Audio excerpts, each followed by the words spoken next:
finally on. It's not easy to get on here, but I am here finally.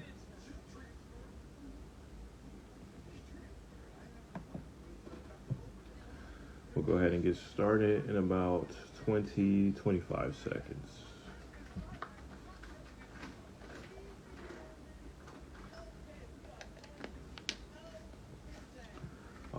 If you have, we're going to be in a lot of places today, not common books. We have Life of Adam and Eve. We have the first book of Adam and Eve. We have Second Clement. We have Shepherd of Hermas. Got some stuff today. We got some heat today. Not your normal type of exhortation in a sense of using the same scriptures that you probably heard before when it comes down to this subject. So definitely wanted to bring some new things to light. And we'll go ahead and start in about 15 seconds. But shalom to you. Shalom, shalom. It's good if you have your laptop or tablet, something, to be able to look this stuff up, read it with me. Definitely going to use the full length of time that I need to get this, get all this stuff out, because that way you guys will have it, I'll have it, be able to refer back to. And without further ado, I'll go ahead and pray. All right, dear Abba, we thank you just for this moment. We thank you for just allowing us to have this study and be able to understand and seek your word. We ask that you just continue to allow us to grow in you, that you continue to bring us to your truth ultimately and closer to your truth and your knowledge, that we may have intimate understanding of you and the things that we need to do to walk in you. We ask that you continue to allow your spirit to guide us, to continue to pull us forward into all things that are holy and set apart. And we just ask that you also help us help others as you give us this information, that we may not just be hearers of the word, but be doers of the word, that we may be able to pass on the information to others so they can become not just hearers, but also doers in your spirit and in truth. And we ask that you forgive us already ahead of time in the name of your Son, Yahushua HaMashiach. And we just ask that you remove any barriers in our ears, in our heart, in our mind, that we come to you, not as you remove me, ultimately, that we are coming to you seeking more understanding to be able to transform into the things that you need us to transform into, and to being set apart men and women in this world, and of your fold, of your sheepfold. And we just give you all the praise, all the glory, all the honor in the name of your Son, Yahushua HaMashiach Abiyah, we pray. Amen. Amen. So if y'all hear anything in the background, my son is over here just relaxing, watching his tunes. Watching his tunes. So, welcome to the Spirit of Lust study. This is technically a Know Your Enemy series, but this is different. This is going to be a Know Your Enemies topical series. So the difference between the spiritual warfare, Know Your Enemy, and this one is that this series will be dedicated to topics. Very simple. And so we just have this first topic on lust. So any other topics, I plan to do some topics on modesty, or just any different topics that the enemy has tried to either destroy or is obviously influencing for everyone to not walk, or for people not to walk in the ways of truth, into these different topics. The spiritual warfare series, Know Your Enemy, was more of obviously a part of that spiritual warfare understanding in that way, you understand fully, I would say, the fuller scale of like what we're actually battling. So then once you understand what we're actually battling, then you can come to these type of topicals and say, okay, from that type of knowledge and understanding, then I can actually apply more understanding to here with a, more solid foundation, so that any topical that you end up watching or, just trying to understand, you have way more information, way more foundations, right? We always want to establish foundations. One of the issues that we have in this Torah community, or just in general, is trying to find all this different information that's like esoteric, or whether, it's not always beneficial to understanding how we're supposed to walk. And we have to really be careful. You have to really be careful of how we absorb information, and understanding what we are actually utilizing to actually walk in a more set apart way, in His Spirit and in truth.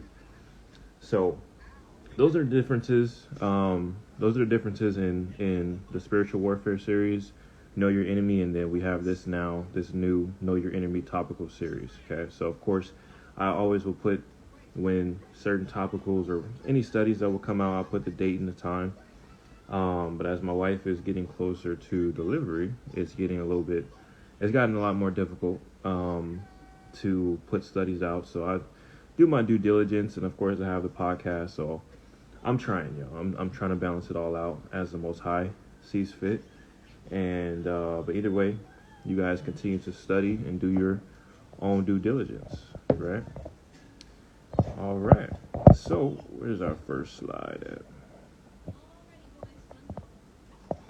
All right, so our mindset, heart set, and spirit set for this study. The Most High wants warriors, right? So within every spiritual warfare study that we've had, it's always supposed to help us grow. It's always supposed to help anything to help us grow, to help us move forward in His understanding, in His counsel, and ultimately grow in power. That's one main thing that has been absent, is truly the power of the Ruach, of the Holy Spirit, in our lives. We have a lot of, ultimately people seeking knowledge and can recite some things in the Word, but ultimately, like, the power is missing. The power in the Spirit to do the things that He's asking us to do is missing, or it's not as strong, right? So He wants His warriors to be strong, right? He's not going to send some warriors on the battlefield and ultimately you getting killed on the battlefield because you are, right, because He sent out weak warriors. He's sending out strong warriors, and we have to do it in His strength, right? So our mindset and heart set and spirit set is always, anytime you guys are actually on my page or whatever and you see any studies, it's always to build you up. It's never to tear you down, right? And we want to be stronger in Him, right? Ultimately, we want to be stronger in Him. And we want to understand that and desire for us to not fail. We do fall short, right? But we can attain perfection in Him if we really try. If we really find those things that, we can do to attain perfection and righteousness, right? So if that wasn't true, then you wouldn't have an Enoch, and you wouldn't have an Ezra, and you wouldn't have an Abraham, and all these people that got it, right? And even if it says that they weren't fully perfect, it still says that they still did what they were supposed to do, and they found it. Like, it's like they unlocked the code, right? So it is attainable. You just have to understand it and believe that, right? So doing things better in the right way. Sorry, my son is over here. What's up, Reyes? Okay. Sorry, y'all. So doing things better and the right way. That's what we always seek to do, is do things better and in the right ways. Just because you know something doesn't mean that it can't be developed into a better more terminology, or just different ways that you can improve, right? We always want to improve. If you feel like you're at a point where you made it or you got it all together, you're probably going to fail because of the fact that we have to understand that we are finite beings. We are dust. We can never get everything super perfect. Even if we're, growing as much as possible. But you should always think, like, what else can I do better? Right? What else can I do better? Even if I'm reaching perfection, right? And I'm close. Even if you're not close, you still have things that you can do better, right? So it's always going to be, how can I improve, right? And what is a better way to do this, or what is a better way to do that? Just because you see it doesn't mean it's not. Just because you see something that's great and maybe formulated correctly doesn't mean that it's the end all, right? Same thing when you read the Word. You're always going to read something and then you're going to read it again and you're like, man, I just got way more information, right? So it's the same exact thing. So we're here trying to learn about what this enemy is, and also we're going to get some solutions today. And then salvation issues, as I've already mentioned. Always try to focus on those salvation issues with anything that you read, anything that you're receiving, anything that you're doing, and just focus on your salvation issues. All right. And so that's our mindset, our heart set, and our spirit set. All right. Going into this study. My next slide. So there's levels to this. Right? So if you guys have seen the Spiritual Warfare series, if you've seen that already, then you guys understand that from the very first one to later on, however many is in there, and Psalmist is in there, it was levels to it. It's always progressional, right? So with the mental, physical, and spiritual, you're always going to try to grow in your walk in each little area. Okay. There's never going to be just a single level of mental, a single level of physical, and a single level of spiritual. It's always levels. It's like a stairway, right? It's like stairs. In order for you to get to the top, you're always going to continue to go up the stairs. Okay. So that's how you always think, is there are levels to this. If you're on one part of the stairs, you got to keep climbing, right? So there's levels on levels on levels. So even if you get to the first floor, right, you want to think, how can I get to the second floor? If you guys watched that Ascension of Isaiah study, or if you read it, it does say that there are 7 heavens, 7 portions of the heavens. And you actually can find that in many scriptures, many other books. But ultimately, when Isaiah is going through these different levels, it's growing in glory. It's growing in praise. The angels are growing in praise. It's growing in light. He gets to the 6th heaven, and he looks down, and he's like, all that light that I went through and seen still isn't comparable to this 6th level. And so he gets to the 7th level. Ultimately, it's just, it's unbelievable. It's not even comparable, right? So we're always constantly trying to grow in levels. You're never perfect, all right? And then practicality within the level. So you should always have something attainable that you can use, and tangible, and even with the intangibles, that you should be able to use in your walk. So even if obviously that's a part of our walk, right? So I'll read from Hebrews. So, for example, Hebrews chapter 11:1, it says, "Now faith is the substance of things hoped for, the evidence of things not seen, for by it the elders obtain a good report." So just because you don't see the spirit of lust, let's just say, just because you don't see certain spirits in their spiritual form doesn't mean they're not there, right? When you look back in a lot of these denominations, I would say, let's just say, some of you guys may not even know what these denominations are, but you go to like a Pentecostal or an apostolic or a charismatic church, right? And they are heavily into the spirit. You will hear more tongues there. You will hear more gifts, ultimately, just being utilized, or just in general. Not to say that there isn't any type of issues there, but at the same time, it's just a heavier sense of them operating in the spirit compared to if you go to a non-denominational church where you don't see that as much. It's typically you go in, praise and worship, and then, tithes, and then it's listen to the pastor, and then it's pretty much you go, right? And then you do all these different things during the week, but you don't really hear anything it's not anything heavily spiritual, you know what I'm saying, in certain denominations.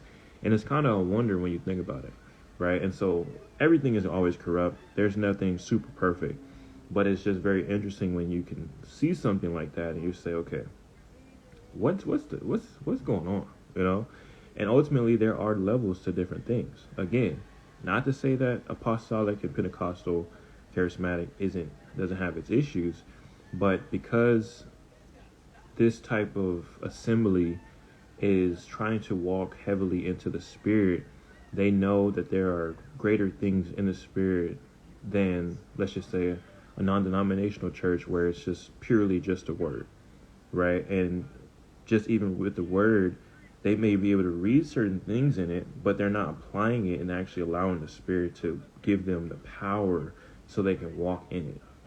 So there's always, it's like this imbalance type of thing. And then you have all these different denominations, and then you see all these different practices and all these different ways of people going about stuff. So then let's just say you go online, right, to a community like this, Torah community, where, you see different portions, obviously different stuff about the names, and it's all different types of things, but then it's still an absence of the power in the Holy Spirit, right? The power of the Ruach. I have a lot of people that I've talked to recently, not that they're falling away, but they are, trying to find their way back, right? We all fall short, right? But the ultimate goal is not to fall short. How do we not fall short?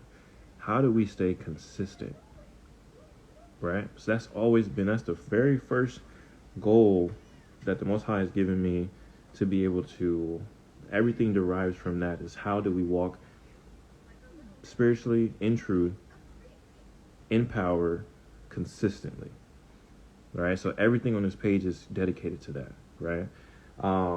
And that's ultimately how we should feel, how we should think. So there's always levels to this walk, right?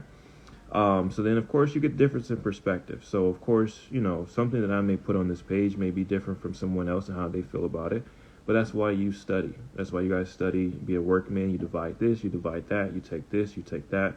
You throw this out, you throw that out, right?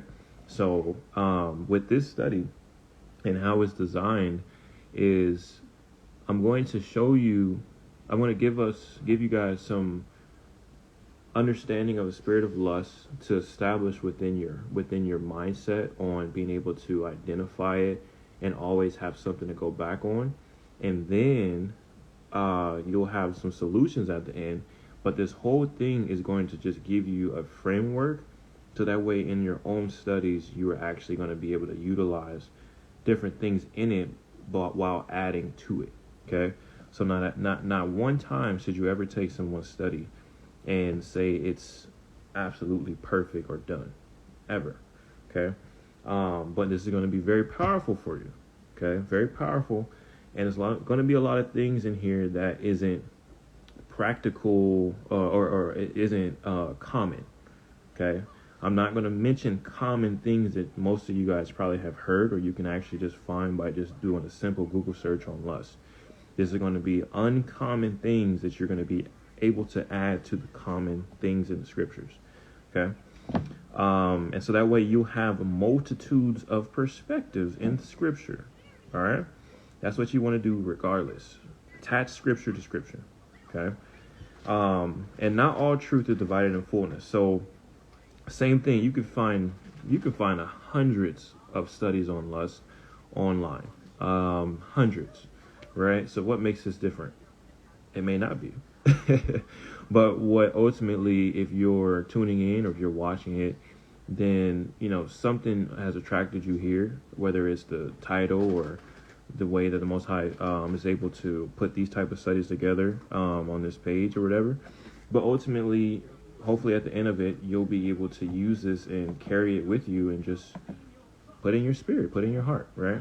So we want to understand that no matter how many studies are out there, you can always learn something more. And nothing is ever in its super supreme fullness. But as we're getting closer to the sun returning, we can get, I think he's giving us more and more information in its fullness. Especially in this era, we got so much technology, so much information, so much access. So we have so much access to information that we can put this stuff together through his spirit, right?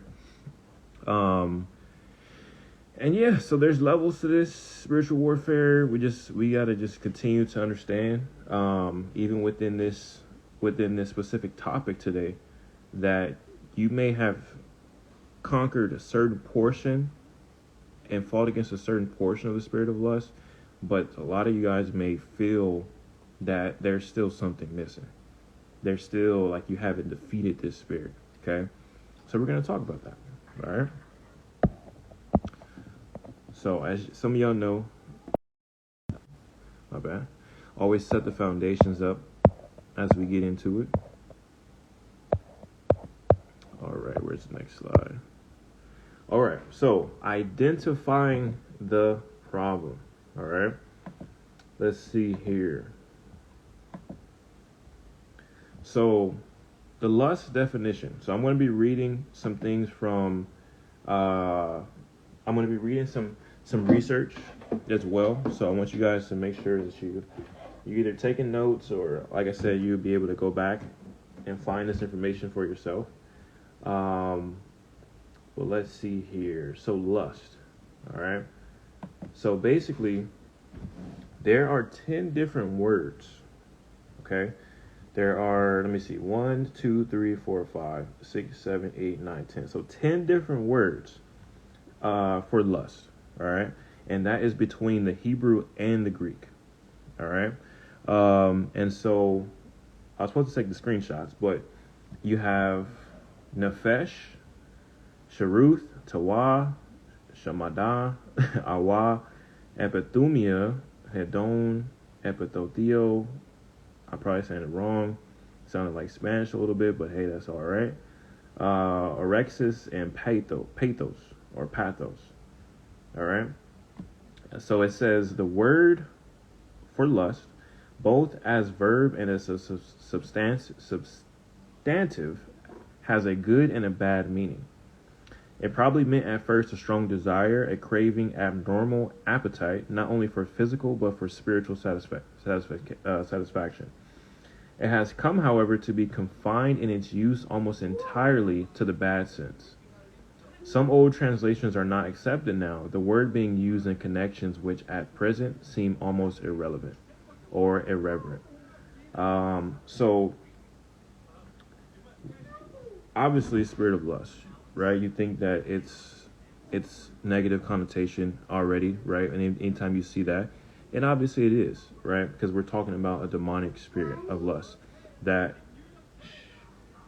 is obviously messing with us, right? Messing with certain people in this walk. It is not easy to conquer this spirit, right? So within the first spiritual warfare series, we did talk about how obviously demons exist, right?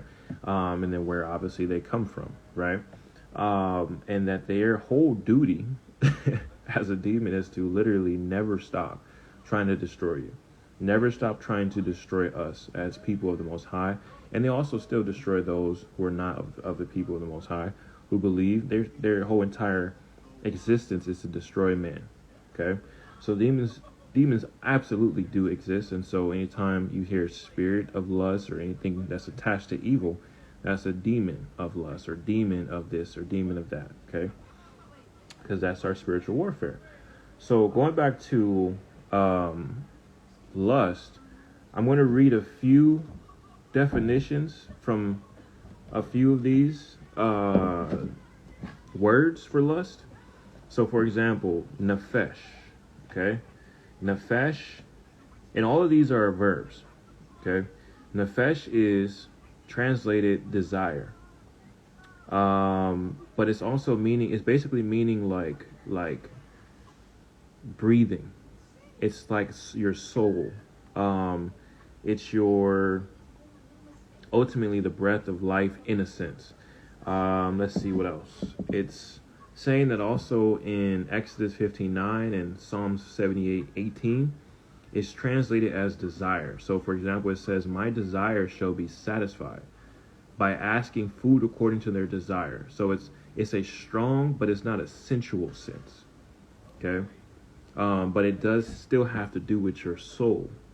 All right. Let's see here. So the other word is sheruth. So sheruth. Okay.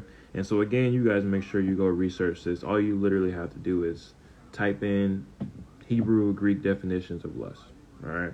So I'm just putting a framework down for us to be able to have for this type of study. So this one, sheruth, meaning obstinacy, evil imagination. So for Psalm 81:12, it says, "I let them go after the stubbornness of their heart, a willful satisfaction. All right. And then there's another word. It says ta'awa. Okay. So this is apostrophe AWAH. It means a delight, a longing satisfaction. So you have this word again, being satisfied, desire, satisfaction. So when you're reading the word, you always want to find patterns, right? The more you find these patterns, the easier it is for you to your brain to actually remember, and your spirit to remember what you're reading, and it's going to attach to different scriptures and etc. Right? So always look for patterns, and that means words that are being repeated over and over again in various scriptures to connect these scriptures together. All right, so it says ta'awa means a delight, a longing satisfaction. It also came to mean a sinful pleasure. Let's see here. Lusted exceedingly, craved eagerly. Okay. Let's see here. Chamada or chamad. The verb meaning to delight in, greatly beloved, covet. All right. Proverbs 6:25 says, "Lust not after her beauty." So it says here the bad sense is evident, for in the same connection are used such expressions as harlot, adulteress, evil woman. Okay. And awa. Okay, so you remember earlier the third word I said it was ta'awa, and this one is just straight up apostrophe awa. This one means greatly to desire, long after with undue emphasis, with evil spirit, though perhaps impure thought. So now you have another word that's talking about desiring, and it's actually telling you there's an evil spirit connected to the thoughts and connected to the desires. All right.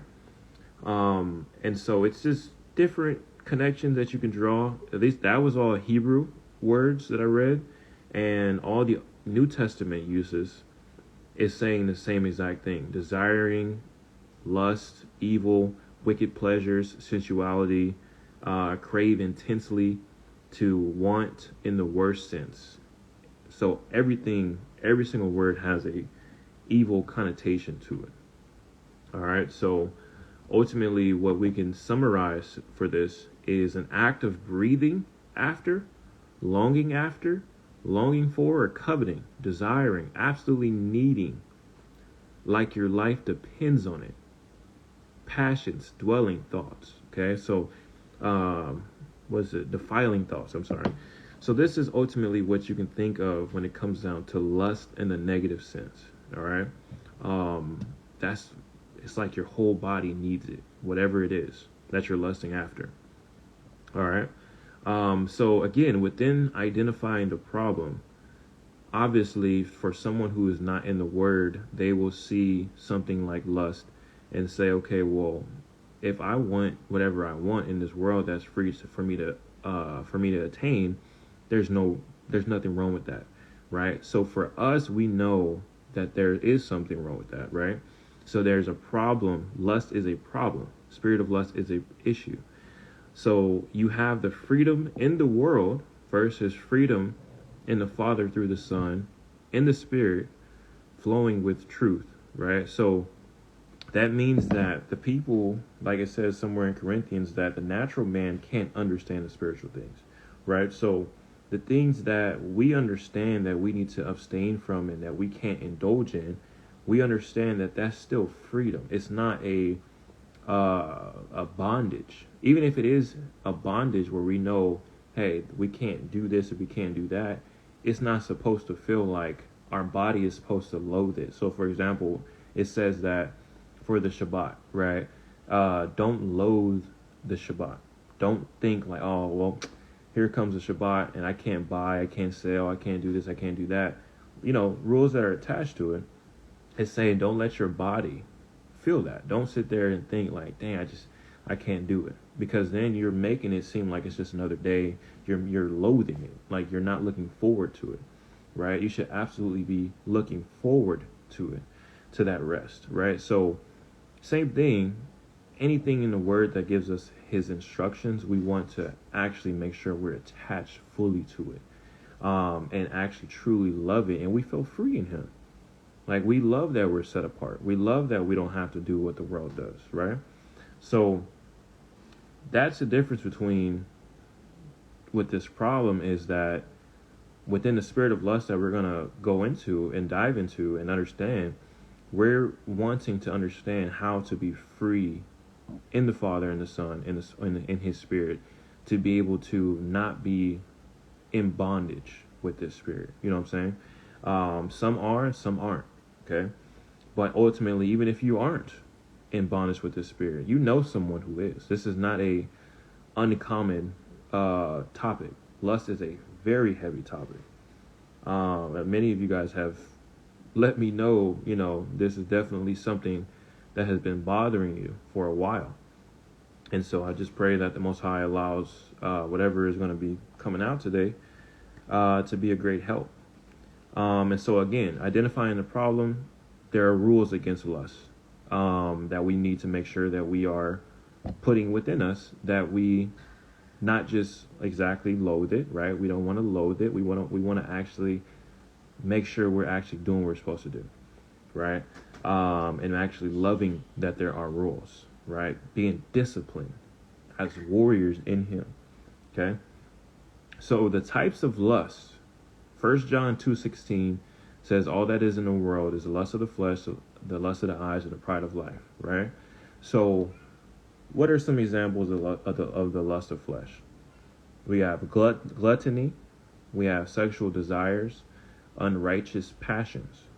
Okay, so your flesh, you got to be able to see the differences in the differences that lust is trying to enter, right, into our lives. It's not just all flesh, because you have here, it says lust of the eyes.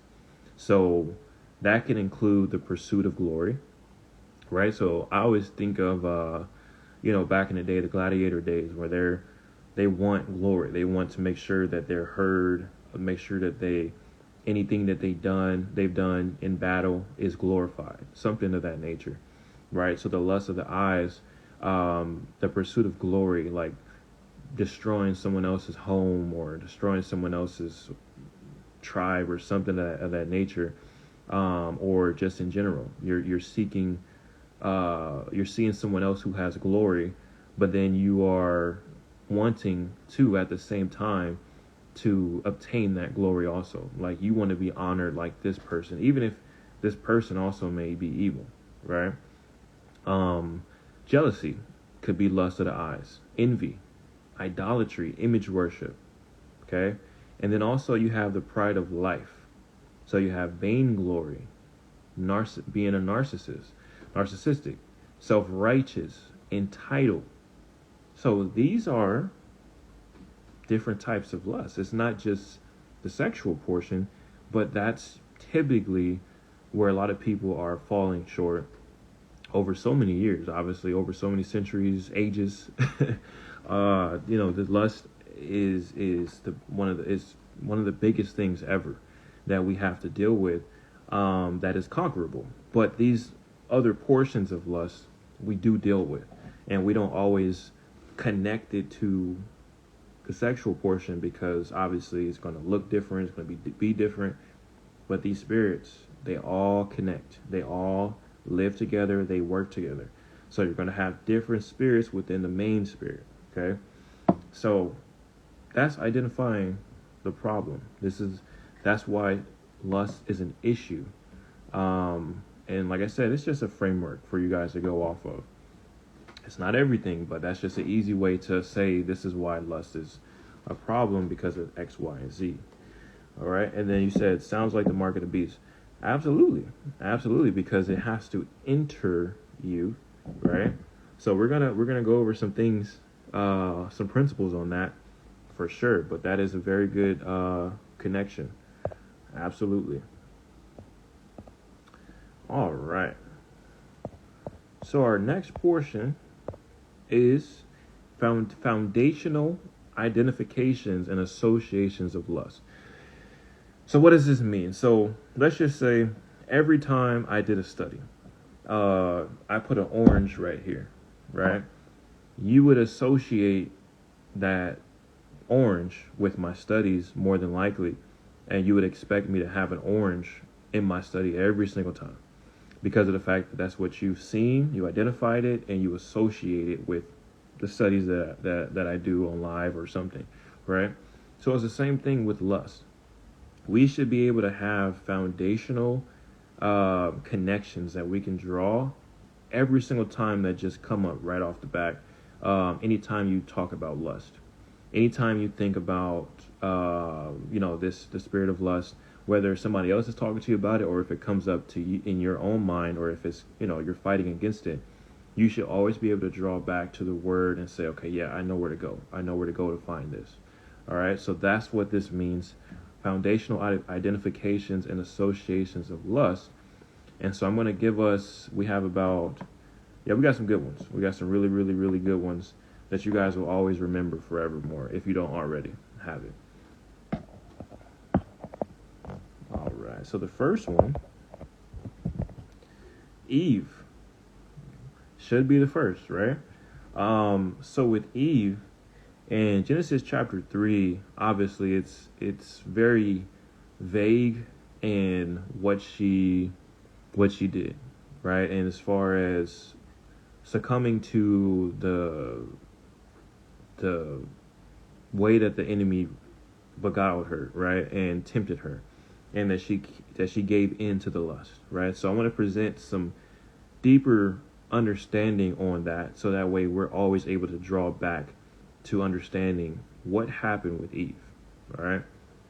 So, first woman to encounter lust. So she essentially, even before Adam, she's the first person to ever encounter lust. The first one. Okay. Easy to remember, right? So in Genesis 3, obviously, very easy foundation to go back and read on. But some of you guys may have never heard of Life of Adam and Eve. So you have different translations of it. And before you just throw it out, you got to go read it. All right.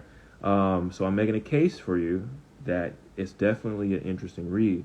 And it does have a lot of validity. There's a whole lot of validity in those books. But there's different ones. You have the Greek version, you have the Slavonic version, and you have the Latin.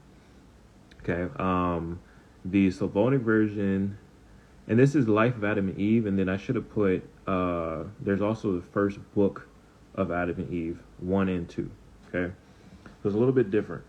So in the Life of Adam and Eve, this is always a shorter version. So if you want to read a shorter version of deeper understanding of what happened with Adam and Eve, always go back to the Life of Adam and Eve. If you want a longer version and you want to have a longer, details and things of that nature, go read the first book of Adam and Eve and the second. Okay. So I'm going to read some issues that Eve actually tells you about the spirit of lust. Okay. So this is found in chapter 15. So how the chapters are put together, you may have like literally 4 verses in each chapter. It's just the authors were able to, divide it for us so we can read it easier. All right. So chapter 15.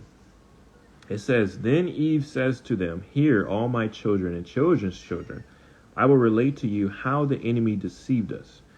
It befell that we were guarding paradise, each of us the portion allotted to us from the Most High. Now I guarded in my lot the west and the south, but the devil went to Adam's lot where the male creatures were. For the Most High divided the creatures, all the males he gave to your father, and all the females he gave to me. So this is Eve talking, right? And the devil spoke to the serpent, saying, Rise up, come to me, and I will tell you a word whereby you may have profit. And he arose and came to him. And the devil says to him, I hear that you are wiser than all the beasts, and I have come to counsel you. Why do you eat of Adam's tares and not of paradise? Rise up, and we will cause him to be cast out of paradise, even as we were cast out through him.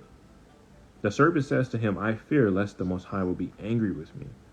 The devil says to him, Do not fear, only be my vessel, and I will speak through your mouth words to deceive him.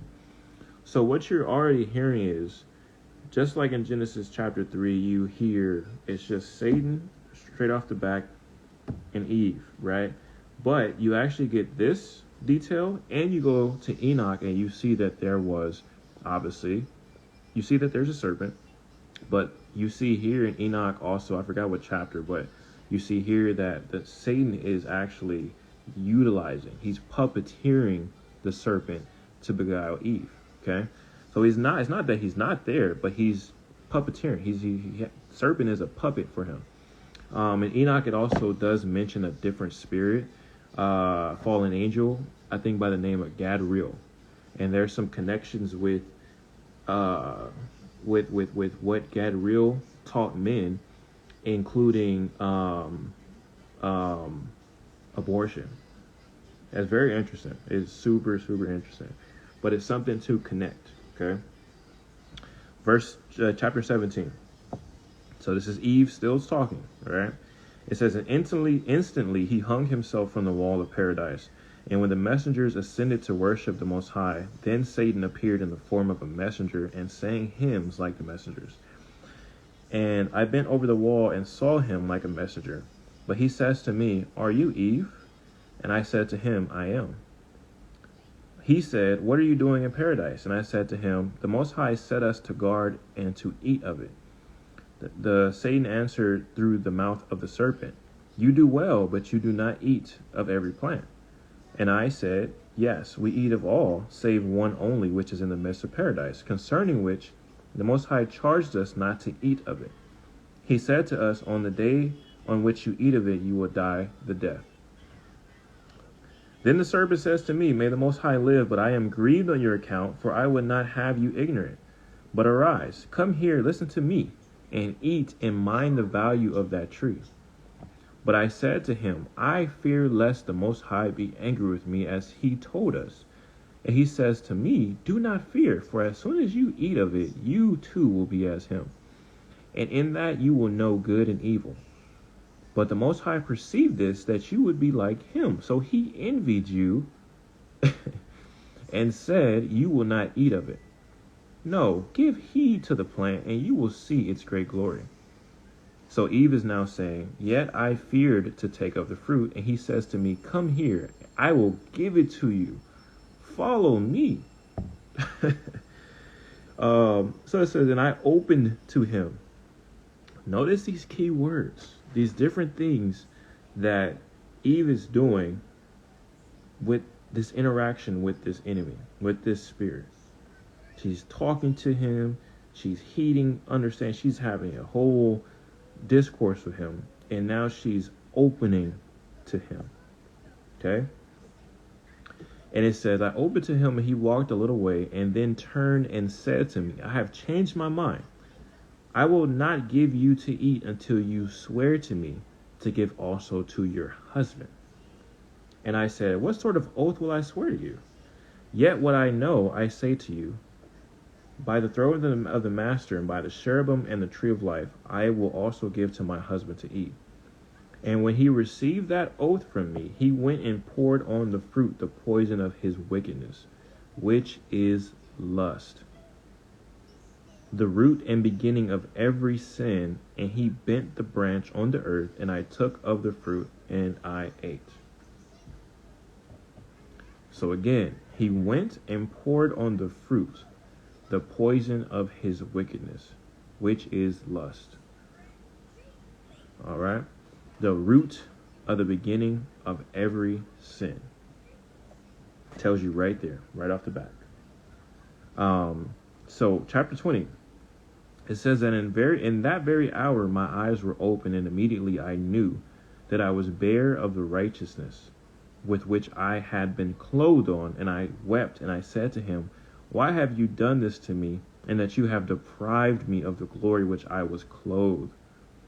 But I also wept about the oath which I swore. So you guys can go read that. Of course, that is Life of Adam and Eve. This is the Greek version.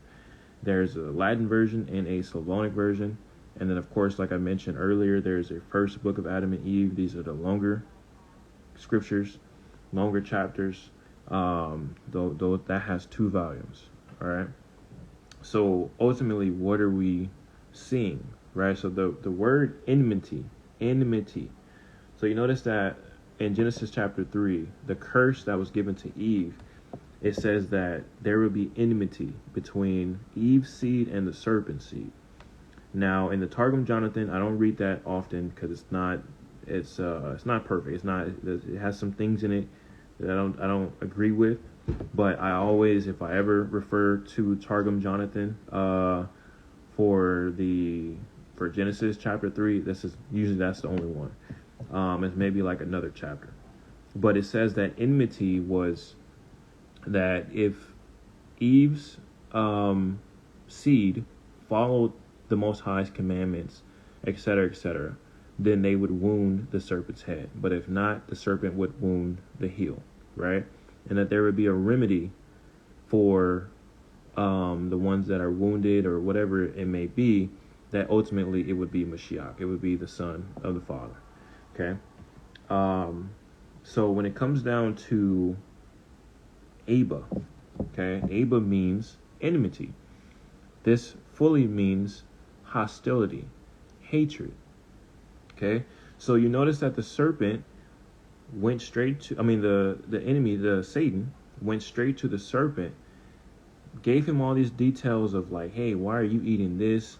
Not like everybody else. You're wiser than all of the beasts. Let's destroy Adam. Let's destroy Eve. He gave him this type of information so that way he can make sure the serpent will open up to him so he could use him to destroy Adam and Eve. Right? And so therefore there's hostility that's attached directly to lust. There's hostility. There's a betrayal. There's enmity. There's a wall in between you and the Most High when you're engaging in lust. But this is foundational things that we have already seen with Eve.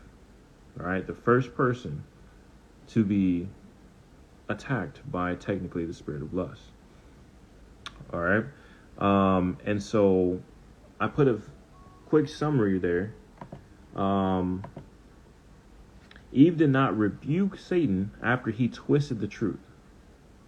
Okay, notice she had a conversation with him, but as Satan was twisting the truth, she didn't rebuke it. She still was entertaining it, right? She didn't say, oh, right off the bat, hey, no, that's not right. Get out of here, right? The contrast is when you go look at the son, when he is in the wilderness, right? And he's being tempted, right? Satan couldn't truly tempt him because the son wasn't allowing none of that. He wasn't allowing any type of entry, right? So Satan is trying to twist the truth, twist the word, and trying to get him to even take heed to anything. He's trying to find some type of inch, some type of something that he can use to continue to move forward with the son, and it didn't work, right? So that's a total difference. Eve did not rebuke Satan. She knew the word, and she did not rebuke Satan. She knew the truth. She did not rebuke him. And then you have in Ephesians 4:27, it says, do not give the devil a foothold. That means do not give him any type of entry, because he's looking for just a single little crevice. If he can get a crevice, he can open up that whole opening and cause chaos, right? So you see examples in the Testament of Job where it's more details than just the regular canon Job. You actually see that Satan asks, obviously, the Most High for permission to destroy Job, and the Most High actually tells Job that you're going to have to strive like an athlete to fight against Satan to make sure that you don't cave, so that make sure you actually win this battle. He tells him off the back, and Job says, all right, that's cool, because the main reason was Job wanted to destroy the idol worship that was in his area. And so that way the Most High said, hey, if you're going to go do this in righteousness, do know that Satan is going to come right to you and try to destroy you. And Job said, okay, cool. Like, and then Most High is like, you're going to have to strive like an athlete, et cetera, et cetera. So later on, it talks about Job's wife as well, when she was going through a lot. Job is already messed up. His body is messed up because the enemy is allowed to attack his body, not kill him though. But he's distraught. He's kind of messed up. And then his wife is taking the load and working. And she gets so tired at one point, and she's like, Job, why don't you just curse the Most High and turn for, like, just be done with this? How can you sit there and still be trying to be faithful? And Job is like, woman, do you not see that Satan is behind you, talking through you to me? And he tells Satan to come out from your little covering, since you want to be in hiding, come out. And he exposed Satan right there, and Satan ran away. You have the same connections with Abraham, when Abraham and Isaac are going towards this mountain to essentially what the Most High told him, Abraham, to sacrifice Isaac. On their way there, Satan is trying to hinder them from reaching their goal, right? And so Abraham, at one of the last temptation or last little attack that Satan is trying to do, he recognizes that that's the mark of the enemy. He recognizes that's the trick of the enemy. So he binds and rebukes him and casts him out, and Satan runs away, right? So you have an essential form of understanding that Eve never rebuked Satan, nor did Adam. And they gave the enemy a foothold. And so you also have a connection with the abomination of desolation. So that means that the abomination, which essentially is not heeding the instructions of the Most High, Satan was already trying to get them out of Eden, but also out of the good graces of the Most High. He was trying to, essentially what he did was sever the relationship, the perfect relationship and connection that Adam and Eve had with the Most High, right? So essentially committing the abomination of desolation. He was pushing them to be desolate out of their area and where they were living in holiness, and by committing an abomination of disobedience, right? So it's very interesting when you go read 3rd Maccabees, okay? Probably a lot of you guys never read 3rd Maccabees. It's not really that long, but I would say to read it after you read maybe 1st Maccabees. But 3rd Maccabees is very interesting. So I'm just going to go to it really quick. I'm not going to read the whole chapter. I'm just going to give you guys a summary, and I'm going to say a few scriptures that are mentioned in it, so that way, I can try to spark some interest for y'all to read it one day. So 3rd Maccabees 1:58.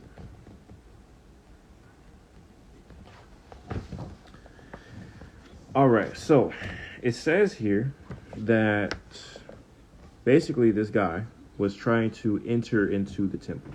Okay, now it says, let's see here. I think it was Arsene, or it was another one.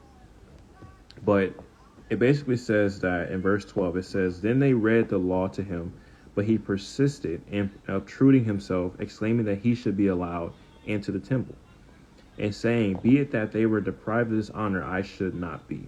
All right. So what you're reading straight off the back, the first 2 chapters, that this enemy is trying to enter into the holy place. All right. And so the people are going crazy. The people, because that's an abomination. To try to enter into the holy temple, that's an abomination. So they're trying to tell him, hey, like, that you shouldn't be doing this. This is our law. This is this and that. This person is like, no, I deserve to be allowed. And so people are praying. Like, people like everything is just going nuts. It says, verse 20, newborn babies were deserted by their mothers or nurses who waited on them, some here and some there, in houses or in fields. These now, with a zeal which could not be checked, swarmed into the Most High temple. Manyfold prayers were offered up by those who assembled in this place on account of the unholy attempt of the king. With these, there were some of the citizens who took courage and would not submit to his obstinacy and his intention of carrying out his purpose. Right? So these people were like, this absolutely cannot happen for this king to enter into this temple, this sinful man to desecrate and commit abomination to this temple. So chapter 2, you'll read this very heartfelt prayer that the chief priest Simon utters. And then later on it says, verse 21, it says, at that time the Most High, who sees all things, who is beyond all holy among the holy, heard that prayer, and so suitable, and scourged the man greatly, uplifted with scorn and insolence. Shaking him to and fro as a reed is shaken with the wind, he cast him on the pavement, powerless, with limbs paralyzed by a righteous judgment, deprived him of the faculty of speech. So basically, he stopped him.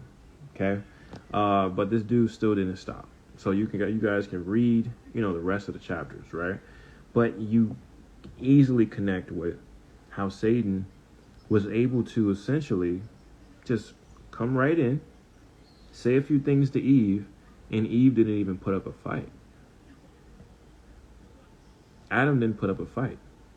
They allowed the abomination of desolation to occur.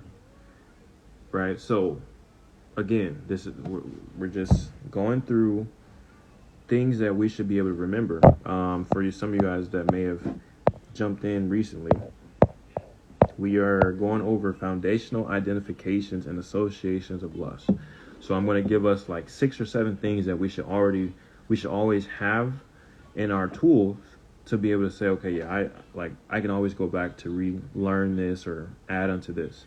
All right. So Eve, the very first person that dealt with lust. Okay. Excuse me. All right. So Lot. All right. You have Lot. Now, in 2 Peter, and I've spoken on Lot before in some other studies, but what do we have? 2 Peter 2, 6 through 8. Okay, so I'm going to read that. A lot of people just put Lot down because of the fact that what happened with his daughters afterwards. And so they always paint him as this evil person, and that's not true. So 2 Peter chapter 2, 6 through 8. It says, and turning the cities of Sodom and Gomorrah into ashes, condemned them with an overthrow, making them an ensample unto those that after should live ungodly. And delivered the just Lot, vexed with the filthy conversation of the wicked. For that righteous man dwelling among them, in seeing and hearing, vexed his righteous soul from day to day with their unlawful deeds. All right. So what does vex mean? Vex mean?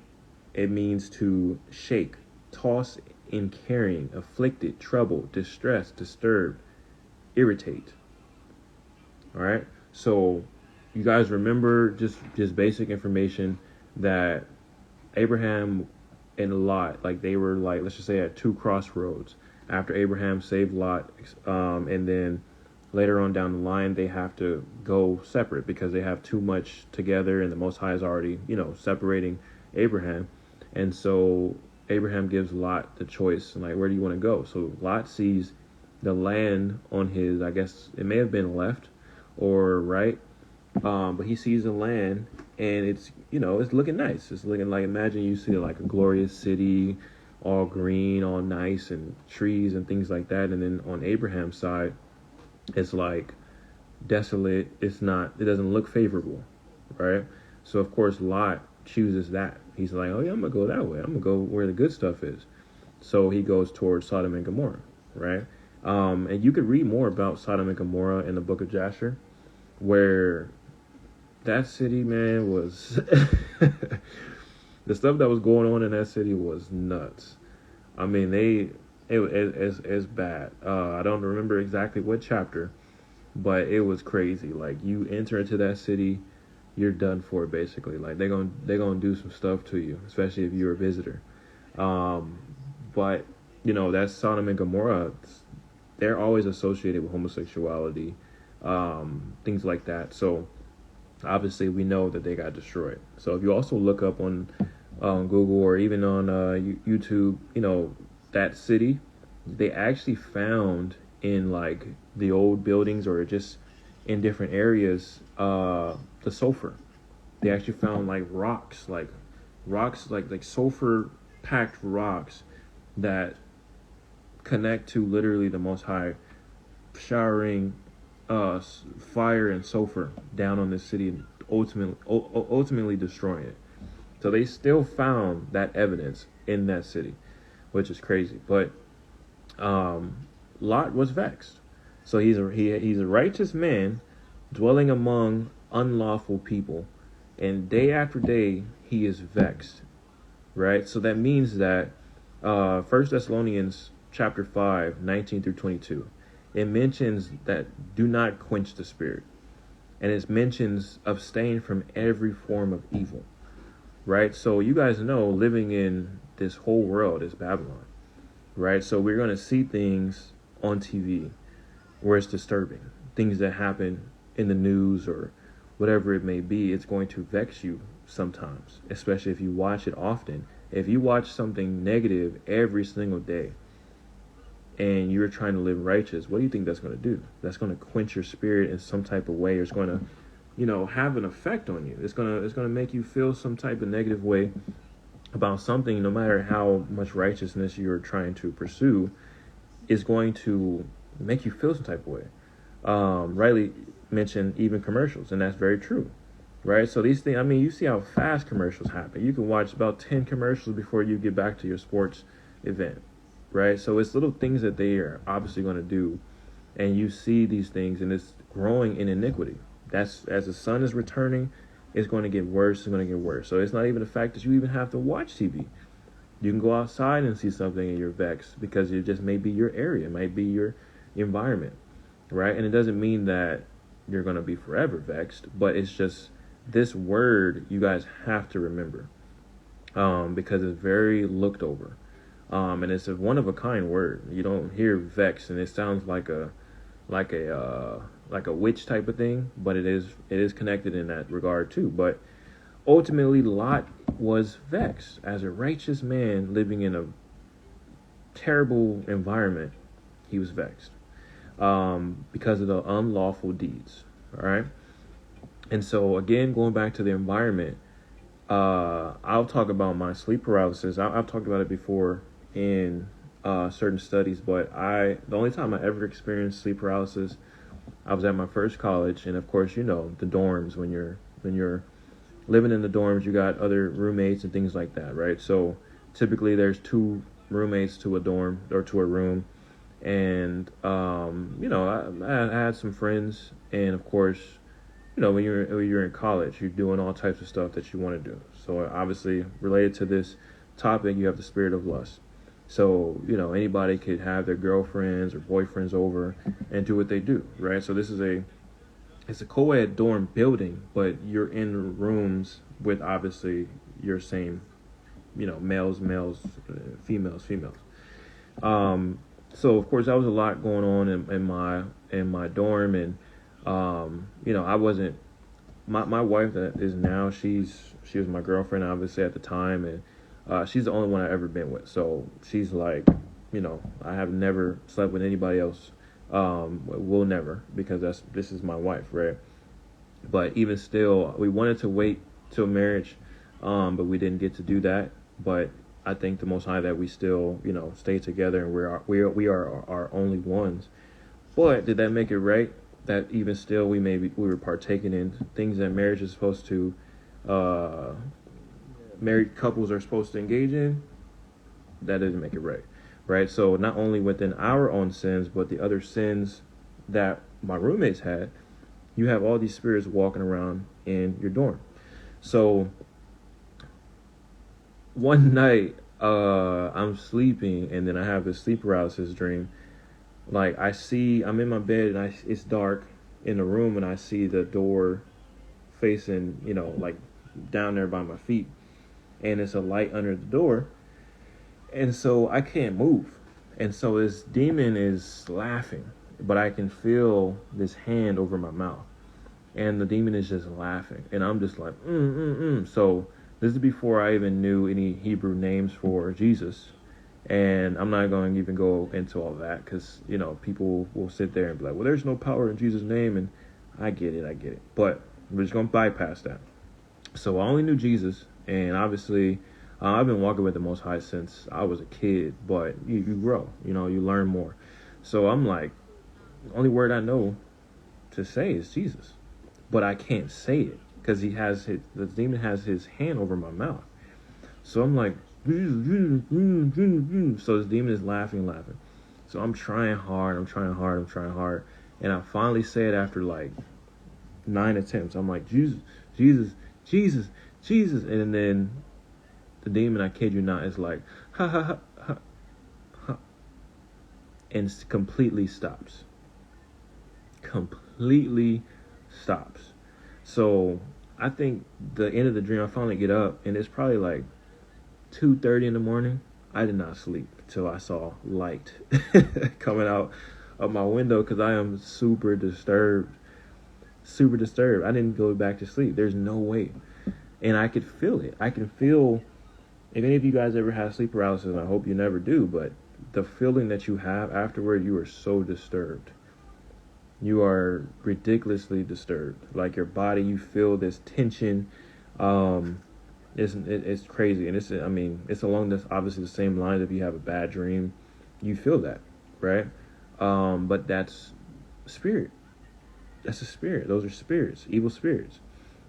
So my environment affected me having sleep paralysis, and obviously that goes a long way.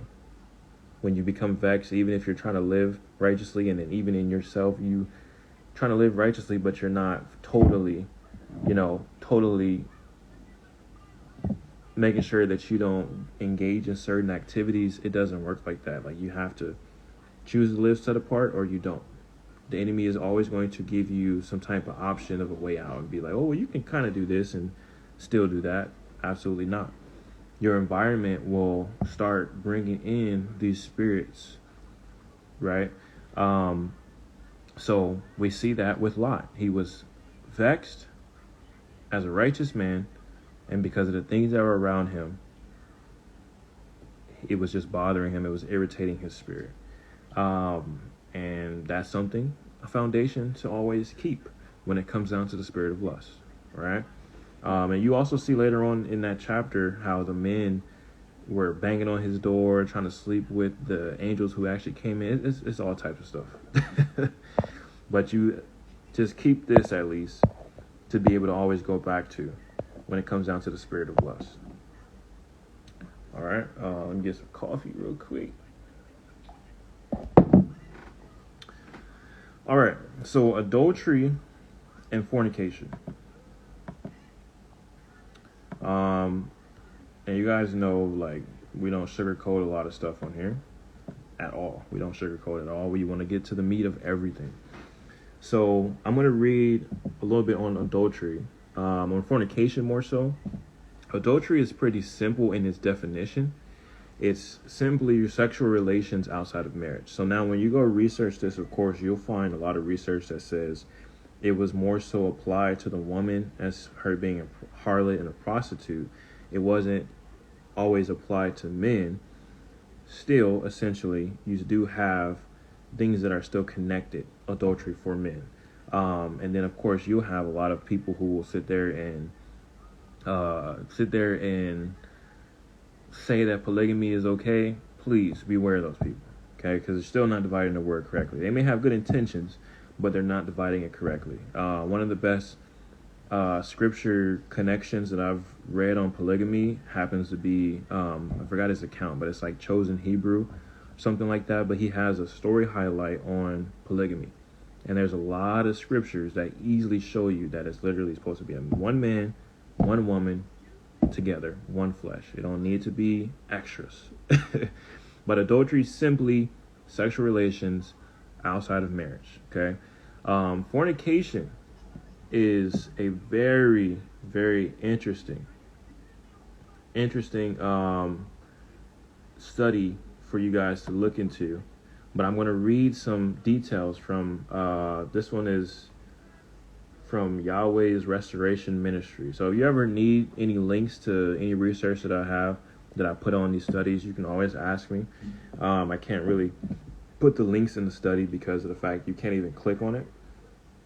But you guys are always welcome to ask, right? So it says the word fornication is a blanket term for illicit sexual intercourse in all of its forms, various forms. Adultery is fornication in a married state. These are sins as defined in the 7th commandment, Exodus 20:14 and 1 Corinthians 6:18 through 20. Fornication comes from 5 separate words in the Bible, 2 from the Hebrew and 3 from the Greek. So you have the words zanah, taznuith, pornea, porneo, ekporneo. By this time, you guys can already hear a very common word that we've all heard right there mentioned within fornication. It says these words all share similar connotations. They can mean illicit sexual relations between 2 unmarried persons. They can also mean adultery, whoredom, or a spiritual act of unfaithfulness in worship of the Most High, as Israel committed being the betrothed of the Most High. The first time the word fornication is used in the Old Testament is in 2 Chronicles 21:11. It is from the Hebrew zanah.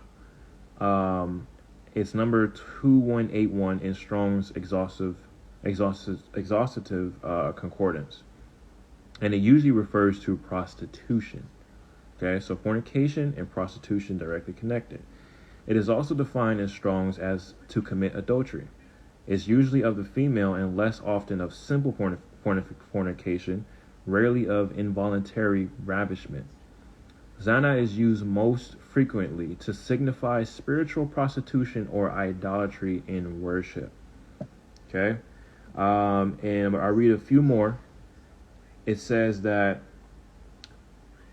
to fornicate, commit fornication, be a harlot, play the harlot, commit adultery, to apostatize, have intercourse with false gods or foreigners, to seduce.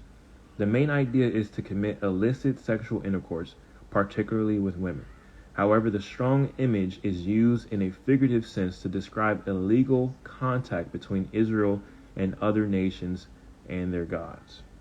Again, there's other words that are mentioned for fornication that mean harlotry or idolatry, right? So again, we're looking for patterns to get the full detail of understanding what something is. It says the third word, which is what I really wanted to read here, is translated fornication. Fornication is the Greek porneia. This is the number 4202 for the Greek. It is first used in Matthew 5:32. It is defined as harlotry, adultery, incest, idolatry. It's used 32 times in the New Testament. It's often taken to denote an act of adultery. However, an in-depth study will prove this understanding false and confirm the true usage of the word porneia in this particular passage is for fornication. It means actually pre-material sex. The scriptures consider the betrothal or engagement period of a virtual marriage. So basically premarital sex. It's connected directly to fornication and adultery, and that's how the word is translated. It says the Greek porneo is the fourth word translated fornication. It means to act the harlot, indulge in unlawful lust of either sex, or to practice idolatry. Another one is excessive indulgence in illicit sex. It is porneo on steroids. So you got bestiality also that's connected to there, harlotry, incest, pedophilia, right? So you have these different connections, again, that we saw in the word lust. The lust word has 10 different words under lust, but all of them have a pattern in indulgence, gratification, self-gratification, coveting. So then you go to fornication, you see the same pattern, right? Same pattern with adultery.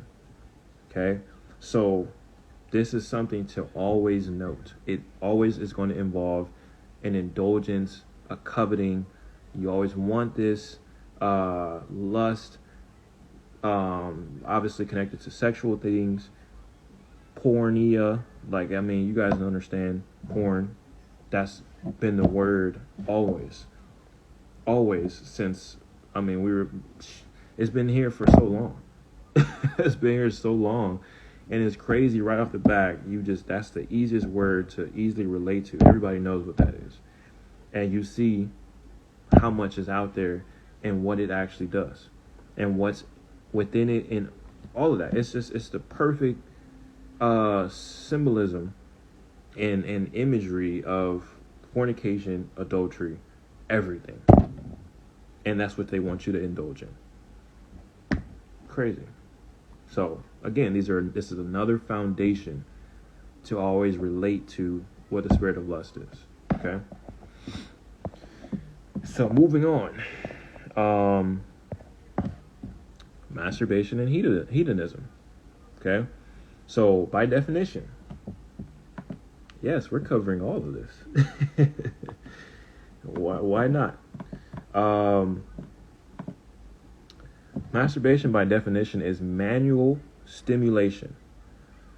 What does it say? Son of man, he said, idolatry is fornication. You shall have no other gods before me. Exactly, bro. We're trust me, we get into that because it's not even, you can't even, oh, it's right there, but you can't separate it at all. Nobody can separate idolatry and fornication and adultery. You can't. Because you literally can't. It's impossible. If you remove idolatry from fornication, you remove fornication. That's just how it is. So masturbation is manual stimulation. The definition is manual stimulation, sexual self-gratification. It's also related to drugs and sorcery. Why do we say that? Because when people are on drugs, typically the thought is that they are addicted. That is the same thing as sexual gratification, where people do engage in I would say I've had experience with it, of course.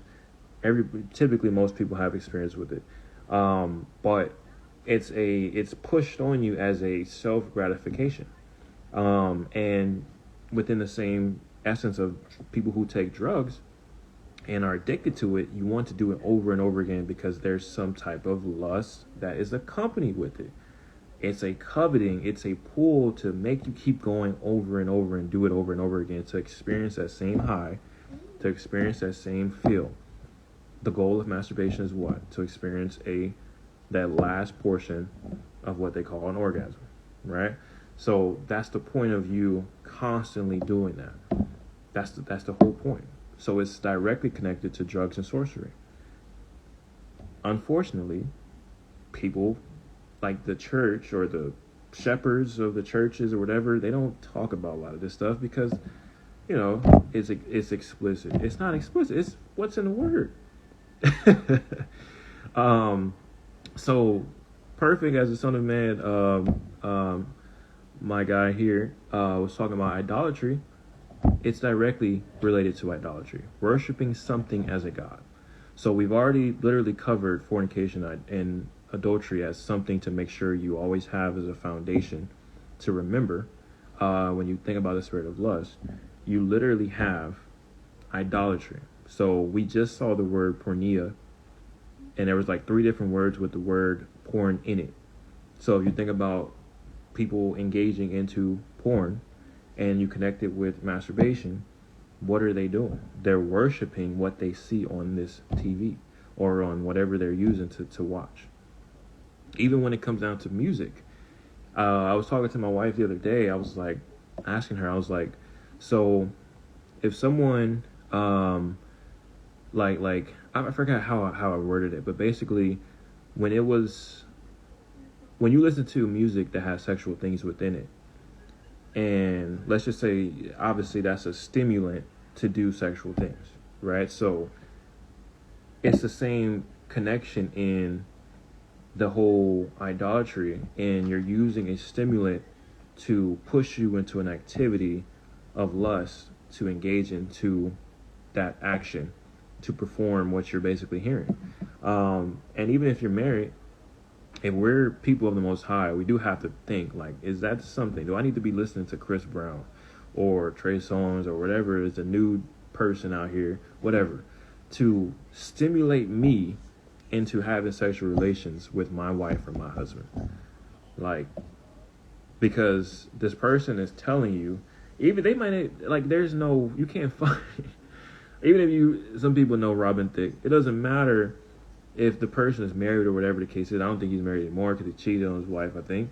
But you guys know what I'm saying. There's not a designated artist who's putting out music that is dedicated to marriage and saying this is what married people do in the bed. You know what I'm saying? Like, it's just kind of weird to even think about it. But people will use music that is talking about prostitution, that is talking about cheating on this person or having more than one girl or more than one guy, doing all these different things.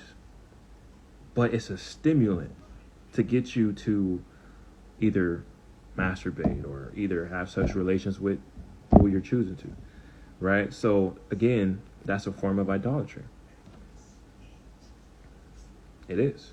So again, just for anybody who just popped up, I just want to make sure, even if you guys have this study again, we're going through foundational identifications and associations of lust. So I think this is the 3rd one or 4th, but these are things that you should always be able to bring up anytime you're talking about the spirit of lust or you're thinking about it or if it comes up, okay? Let me go back. So Leviticus 15. I remember when I first found this a long time ago. This is one of the main chapters, if not only, on masturbation. Okay? This subtitle or title of this chapter is Discharges Causing Uncleanness. Dead serious. I'll read it from the ESV, but in the NIV, that's the title. Discharges Causing Uncleanness. Leviticus 15. Okay, so I won't read the whole thing, but it says, the Most High spoke to Moses and Aaron, saying, speak to the people of Israel and say to them, when any man has a discharge from his body, his discharge is unclean.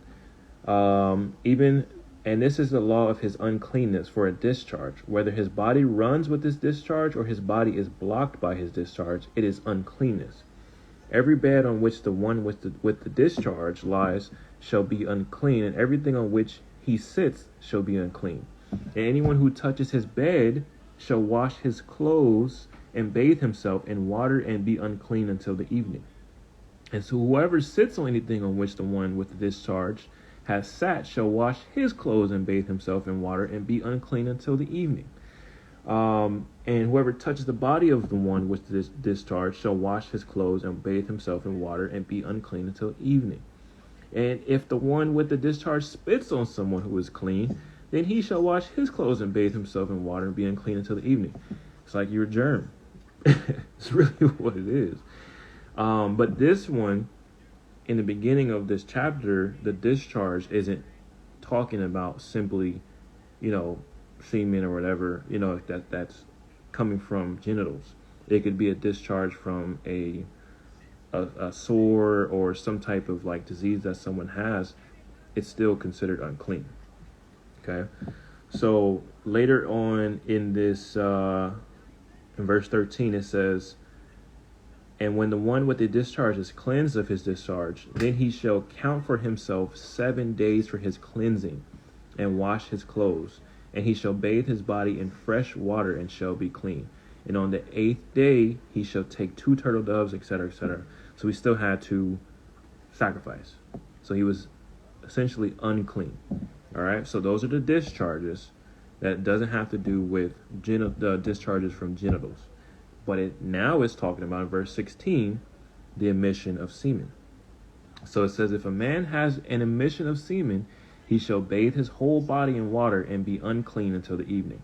And every garment and every skin on which the semen comes shall be washed with water and be unclean until the evening. If a man lies with a woman and has an emission of semen, both of them shall bathe themselves in water and be unclean until the evening. Now, let's stop there.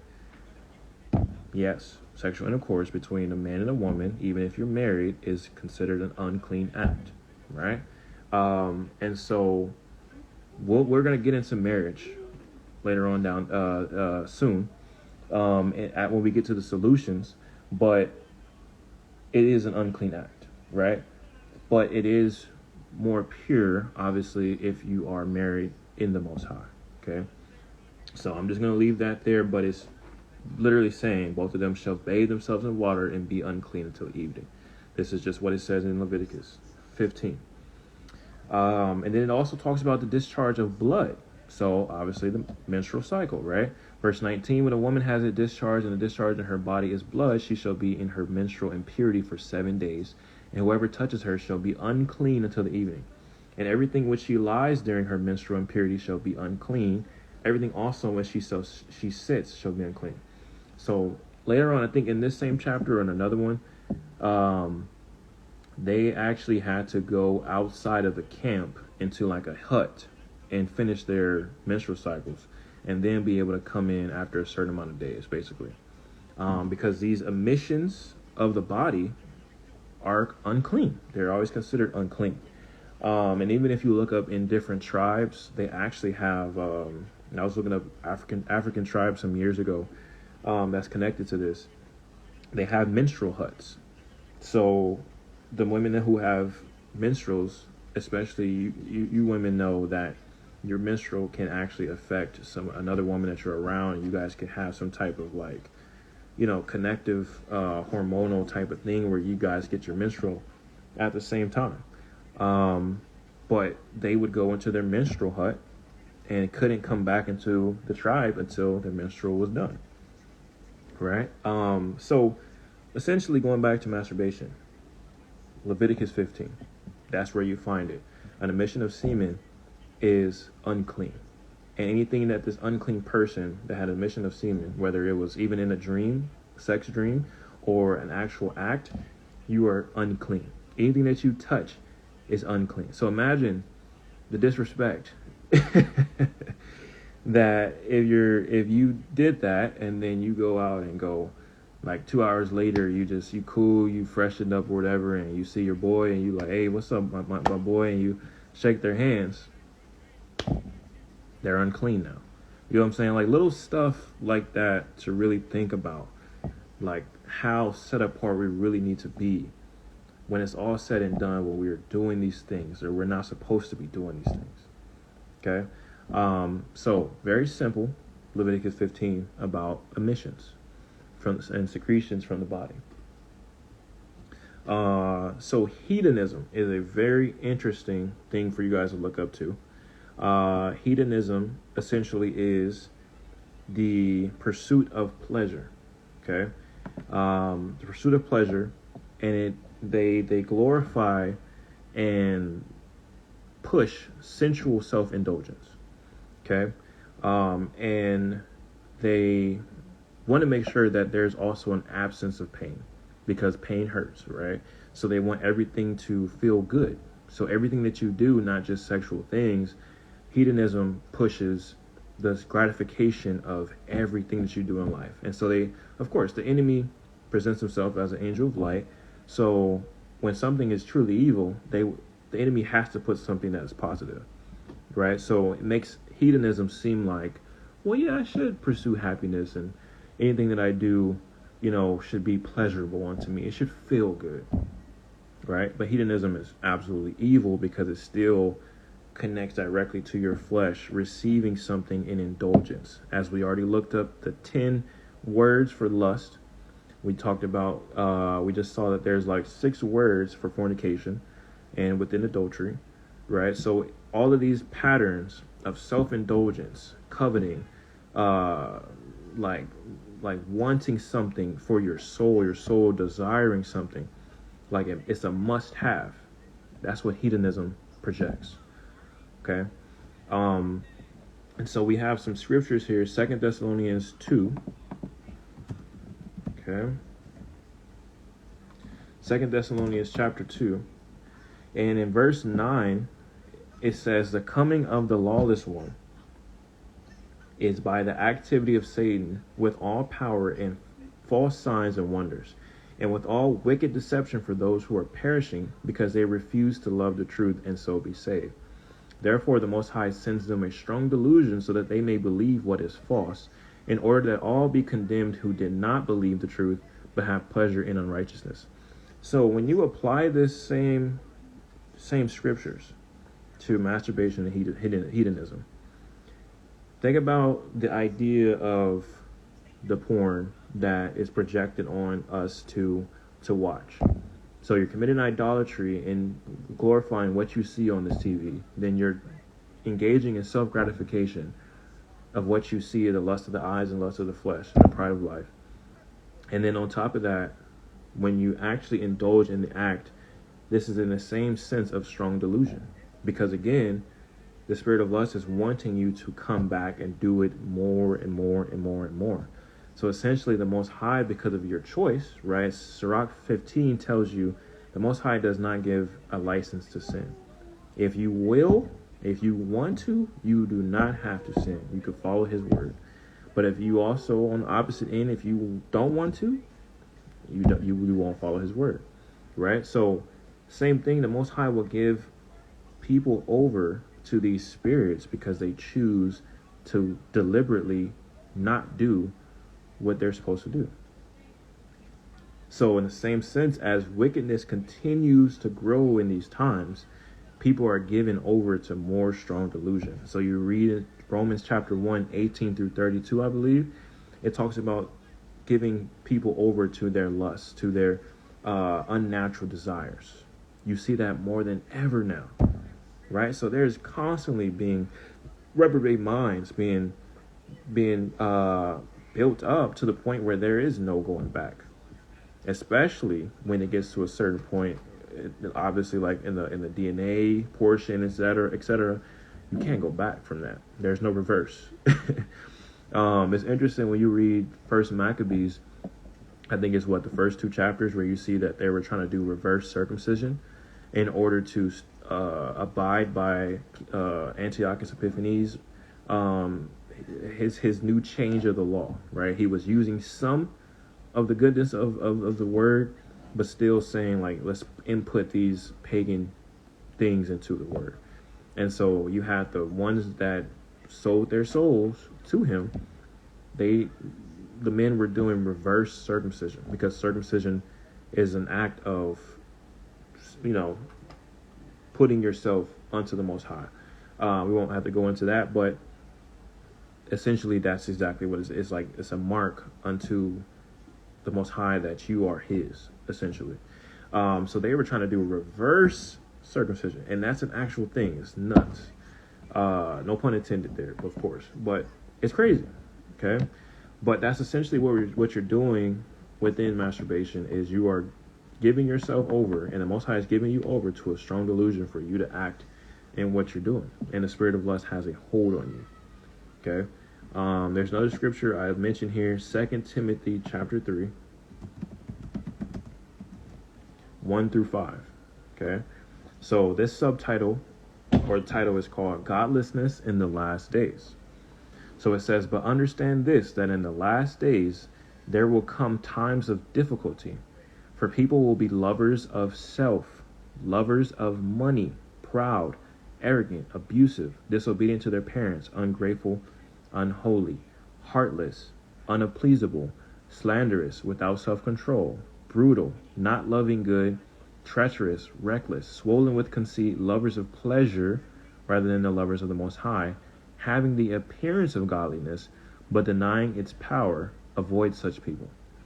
So even if it's small, engaging in acts that the spirit of lust has identified as what constitutes lust, we still become a part of these same people that have an appearance of godliness but denying its power. Again, what did we say at the beginning of this study? That there's a lot of power missing from the spirit of a lot of us that have some knowledge and even a lot of knowledge, but the power is missing. Knowledge is intimate understanding of the Most High. So just because you know something doesn't mean it's intimately connected with Him, because within the spirit you have power, you have counsel, you have knowledge, you have fear, you have wisdom, right? You have these things that are in His understanding. You have things that are in His spirit that are not supposed to be without each other, but for some weird reason, you may have a few, but you may not have this, right? And it's like an inactive, it's so many inactive portions of the spirit that is not activated yet. So within engaging in something such as masturbation and hedonism, this is what happens. You become a part of the ones that are decaying, that are walking dead, right? And so we're truly walking after the Most High. We don't engage in this. But again, this is something that you can always go back to as a foundational source to say, okay, let me look into this. Okay? All right, moving on.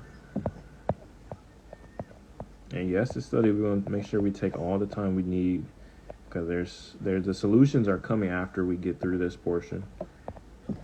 Idolatry. Okay, so idolatry is very simple. You guys can always look into that yourselves.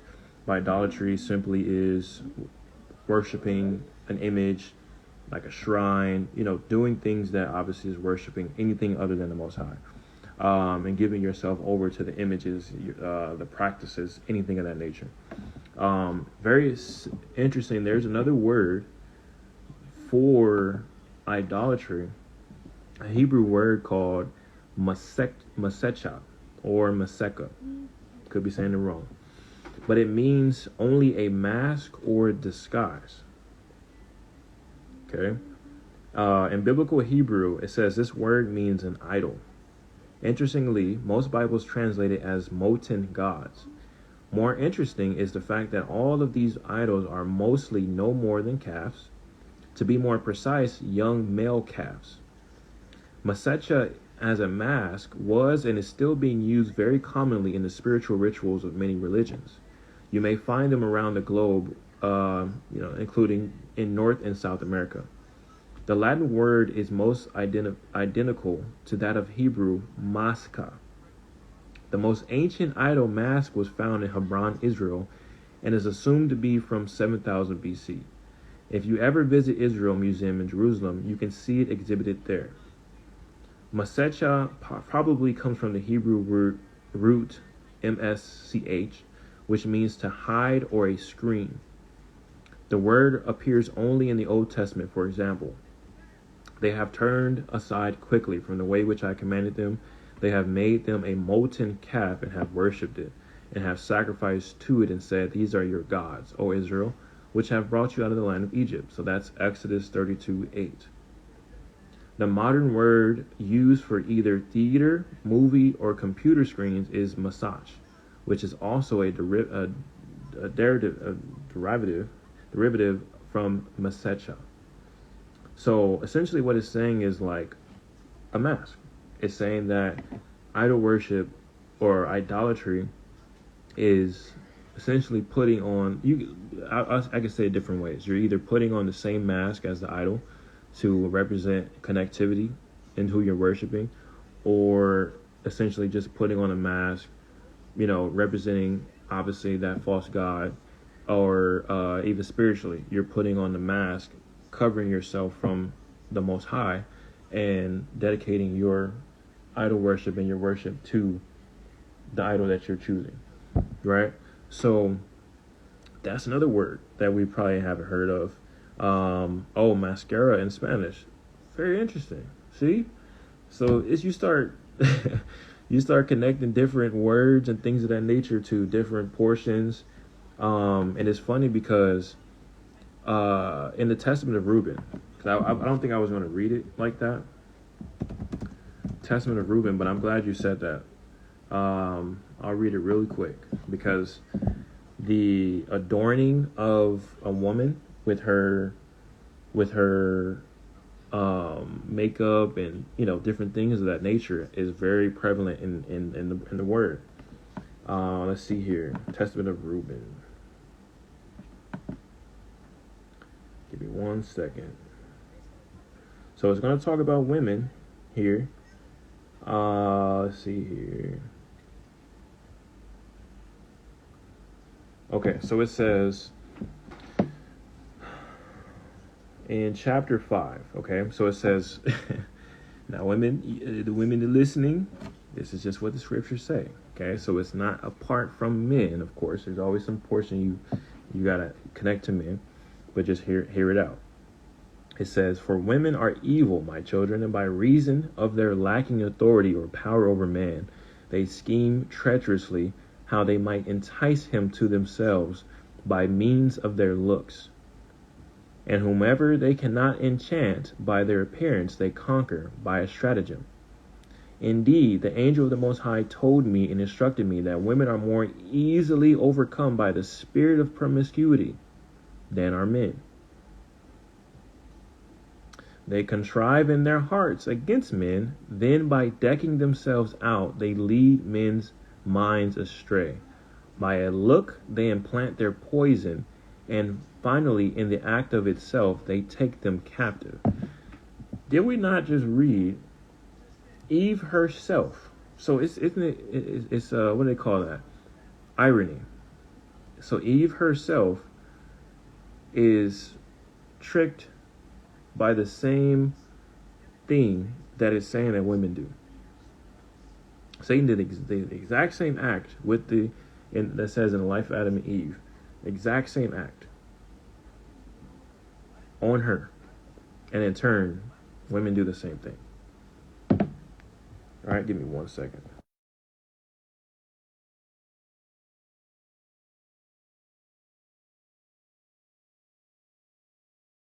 Sorry, my son is over here. Thank you.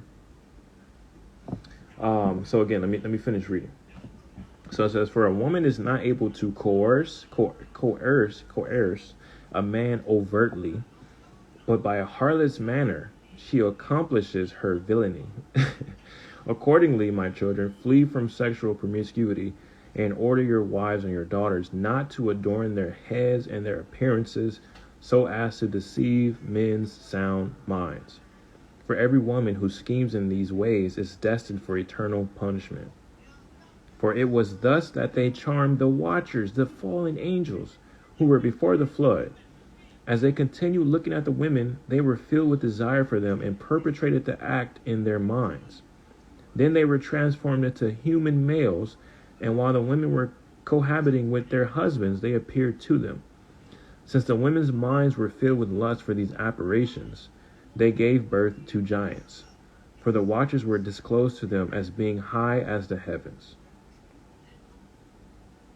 Crazy. So this is wild too right here, because this is going to actually connect to something I'm going to talk to you guys about in the solutions when it comes down to marriage.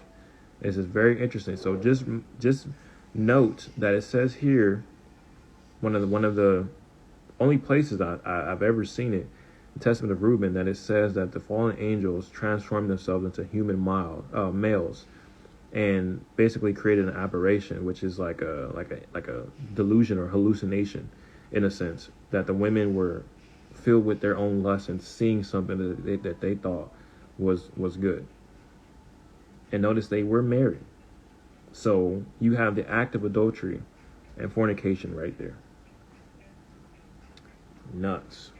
So you can see the difference also in when you read the book of Judith, right? So Judith was a widow. It says that she had on the garments of a widow. She didn't have things that made her look good or whatever, because she wasn't looking to remarry. She was just in her widow's garment, but she was wise. She followed the Most High. She had modesty, right?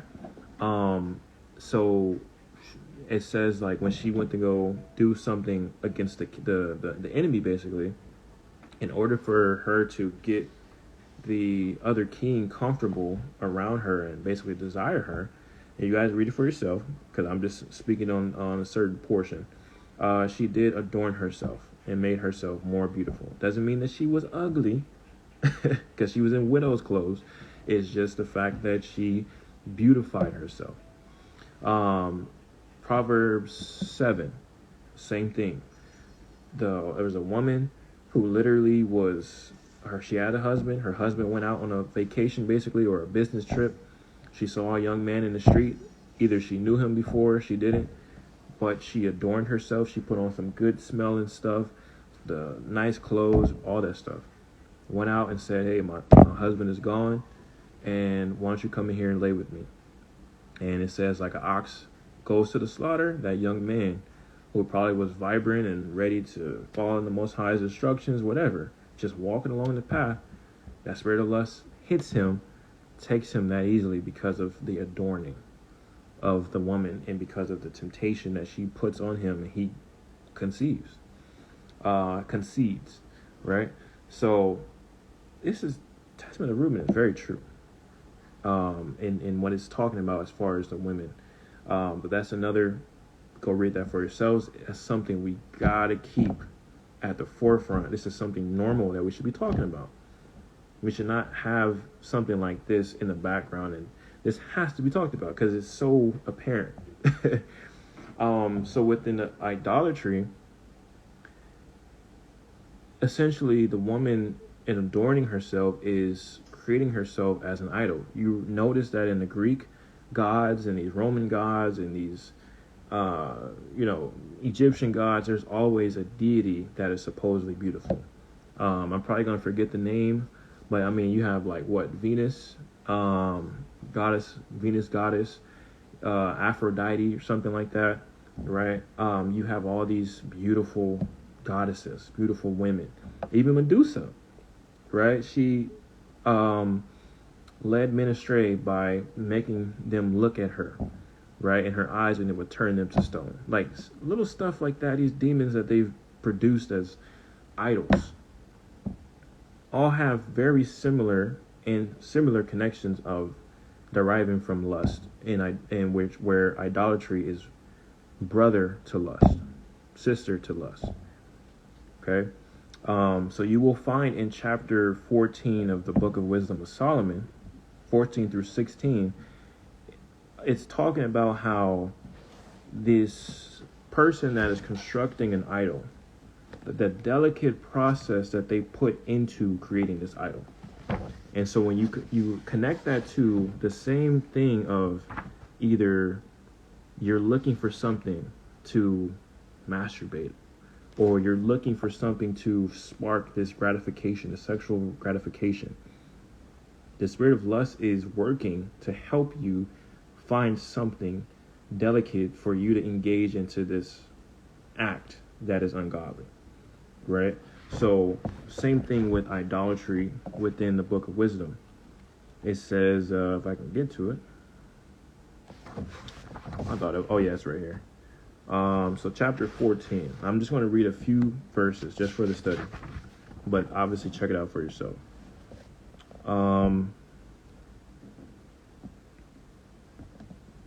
So in verse 5, it says, "It is your will that the works of your wisdom should not be idle. Therefore, men also entrust their lives to a little piece of wood, and passing through the surge on a raft, come safely to land.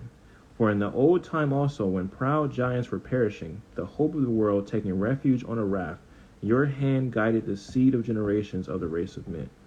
For blessed is the wood through which comes righteousness, but the idol made with hands is accursed, itself and he that made it. Because his was the working, and the corruptible thing was called a god. For both the ungodly and his ungodliness are alike hateful to the Most High. For the deed will truly be punished together with him who committed it. Therefore, there will also be a visitation among the idols of the nation, because though formed of things which the Most High created, they were made an abomination, stumbling blocks to the souls of men, and a snare to the feet of the foolish. For the devising of idols was the beginning of fornication." Again, for the devising of idols was the beginning of fornication, and the invention of them, the corruption of life. Y'all just hear that? For the devising of idols was the beginning of fornication. We already went over that. And look how it connects. And the invention of them, the corruption of life.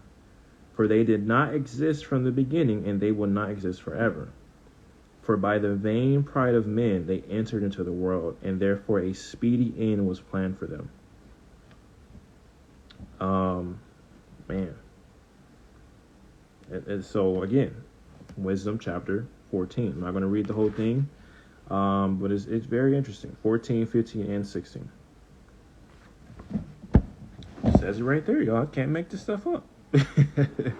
So idolatry is directly connected to fornication and adultery, which is directly connected to the spirit of lust, which is directly connected to the things that are within masturbation, things that are within any type of illicit sexual thing that happens within lust. And even outside of sexual things that are within lust, the things that are a part of lust is still, vainglory, lust of the flesh, lust of the eyes, the pride of life.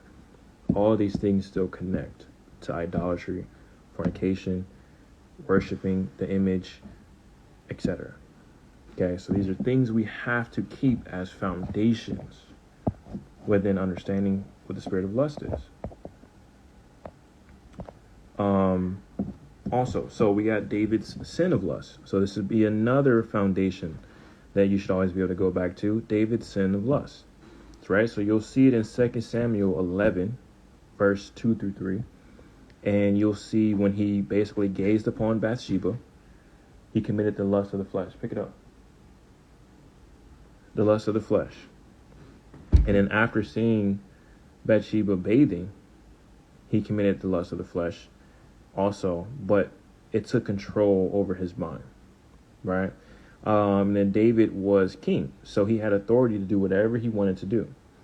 So therefore, the pride of life, the entitlement to do whatever he wanted to do, he asked his messengers to get her. And then obviously the rest of the story you guys can read, or where he had her husband killed and all that stuff, right? So David is recognized as a man of the Most High who represents his character. So even someone like David, Solomon is his son, right? One of his sons, and he's said he's the wisest of them all, wisest man that ever has been, right? And even he fell due to fornication, right? So you see here, even if these men, they eventually got it. But they still had to pay. They still had consequences that they had to endure, right? Still consequences came to them because of their actions. Same thing for us, right? But at the same time, they didn't, as far as David is concerned, he didn't continue in his lust. He didn't continue in doing the wrong thing, right? And so essentially that's what we are also looking for, is not to continue into it. Even if we fell from it, do you continue? right? So the solutions are coming after we get through these identifications and associations that we can always put towards the spirit of lust, all right? But yeah, you can always revisit that with David. What else do we have here? Joseph, okay? You guys know I did a study on Joseph within the Fear of the Most High, within the Foundation series. Definitely, that's always something you can go back to. But Joseph, he had a contention with this lustful woman. Very famous contention, and it actually names her name in, I think it names her name in the Testament of Joseph or in Jasher, somewhere in chapter 20 or something like that nature. But very detailed, way more detailed than regular canon about what Joseph was going through, to the point where she was like, this woman was so distraught in lust after Joseph that she was like, she got weak in her body one time because he was not having it, and she was complaining to her friends, and she was sick, bro. Like it was wild. She tried to put some sleep juice, basically some drugs, some roofies, I guess, in his food or drink. It was crazy. But Joseph was not playing no games. He stayed true to his word, true to his walk. And he even says that in chapter 1 of the Testament of Joseph, that even sometimes the Most High will kind of depart from you a little bit to try you. But it doesn't mean that basically you depart from the instructions that you know, right? You still got to try to pass this test. Okay, so Joseph, always refer back to Joseph. Always refer back to those more details in his testament. Okay, Testament of Joseph is very important.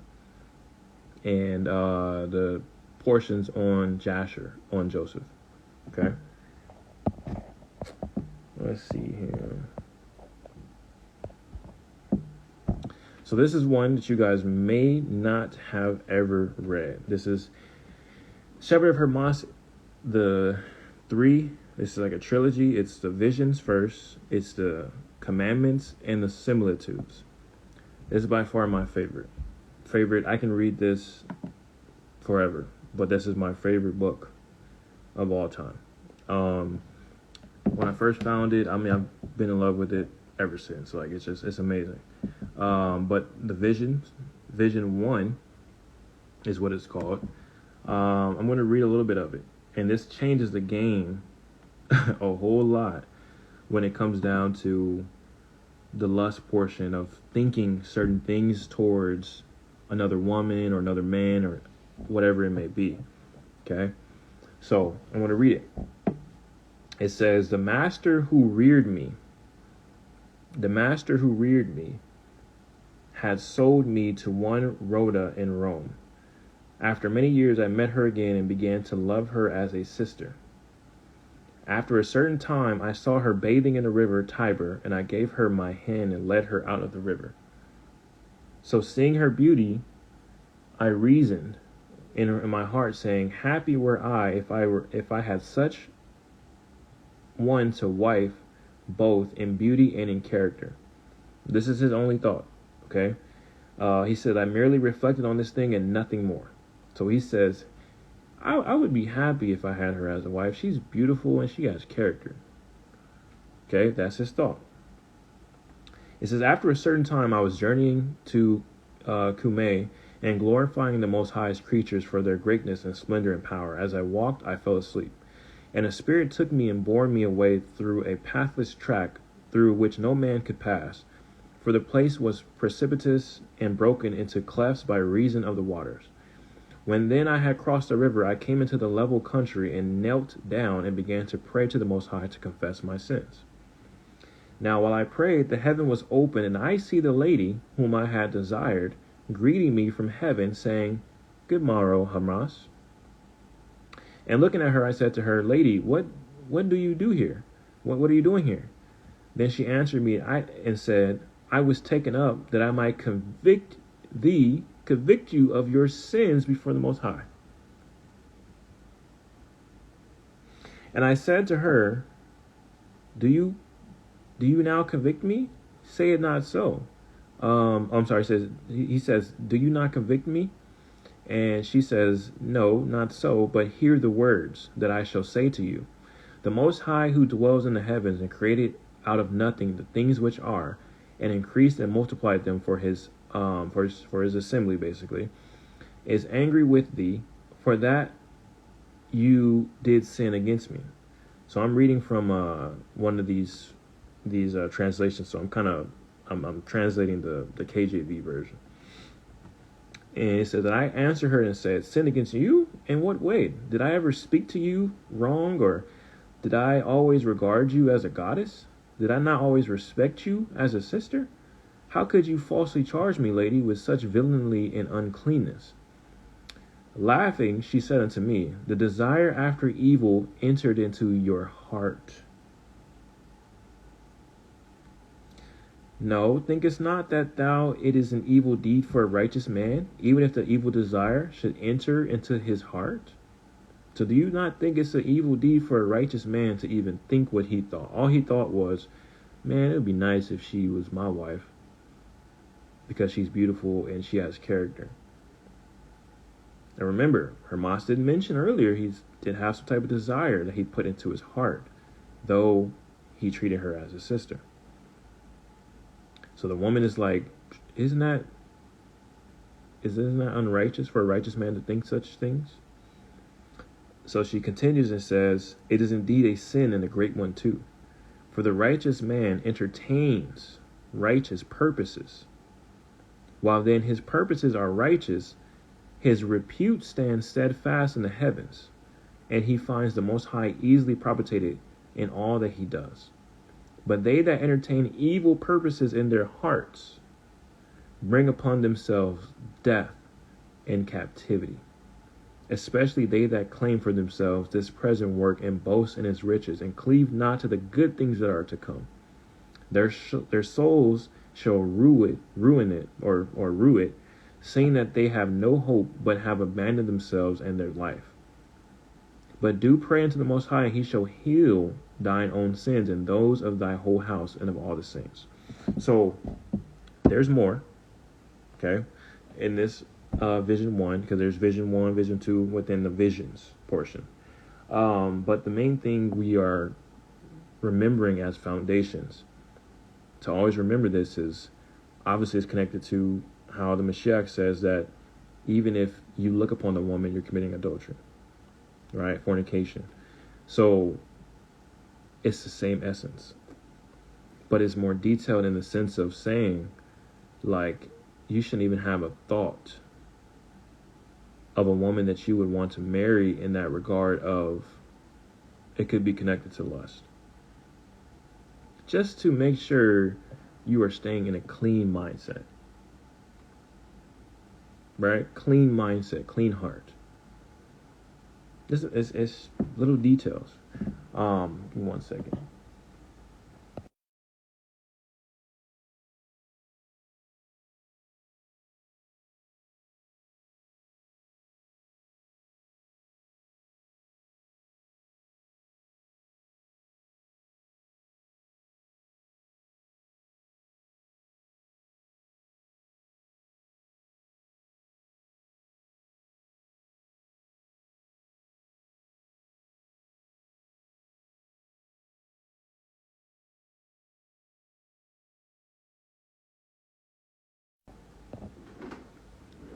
All right, sorry, y'all.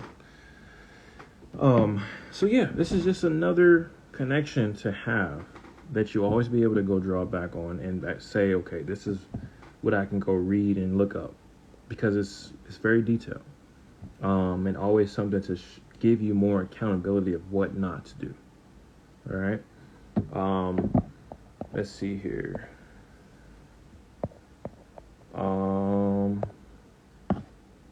And then Riley says, it makes sense. Everything starts in the heart and mind, then performed through the body. Exactly. Very good, very good. So I think this is the last one before the solutions. And I think what I'm going to do is I'm going to cut this one off for the part 1. And then solutions will be part 2. So that way it just, it can flow a lot better. You always be able to have that first portion and then the second portion. So judgment. We should always have the mindset of what judgment, that judgment is within the consequences of abiding in and failing to fight against any spirit, obviously within the spirit of lust, such as lust. So in the apocalypse of Peter, okay, I want to mention a few things. That it talks about adultery.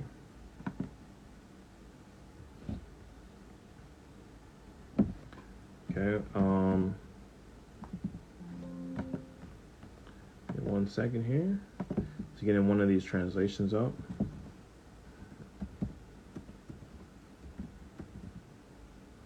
Okay, so it's this apocalypse. I mean, it's talking about so detailed the things that are happening, the defilement that's happening. But it says that these also women hanged by their hair over the mire that bubbled up, and these were they who adorned themselves for adultery, and men who mingled with them in the defilement of adultery were hanging by their feet and their heads in that mire. What else? It also says that basically what you're seeing is that in this apocalypse of Peter, you're seeing what he's seeing basically in hell, and he's making a description of it. And ultimately, he's saying that those who practice adultery, fornication, are literally in hell. And obviously, when you go read Jude 1, what does Jude say? He says, let's see here.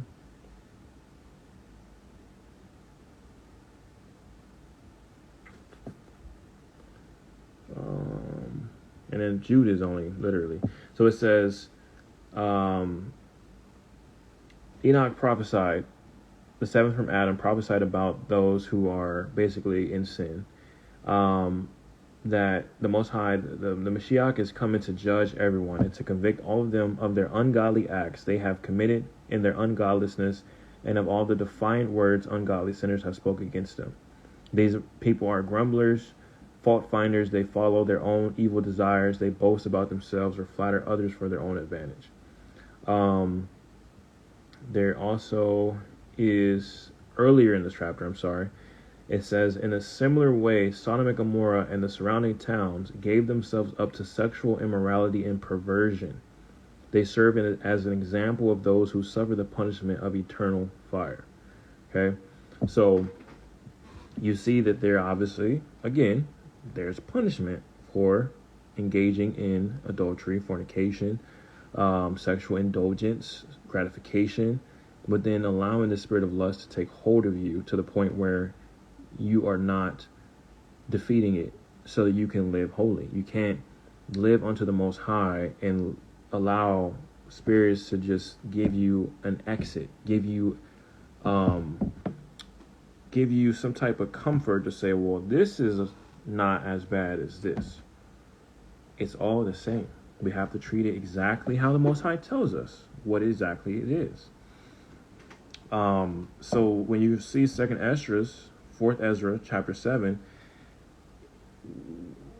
remember they try to take out, so when you read the KJV portion of this specific chapter, the part about what happens after death is not inserted into the KJV translation.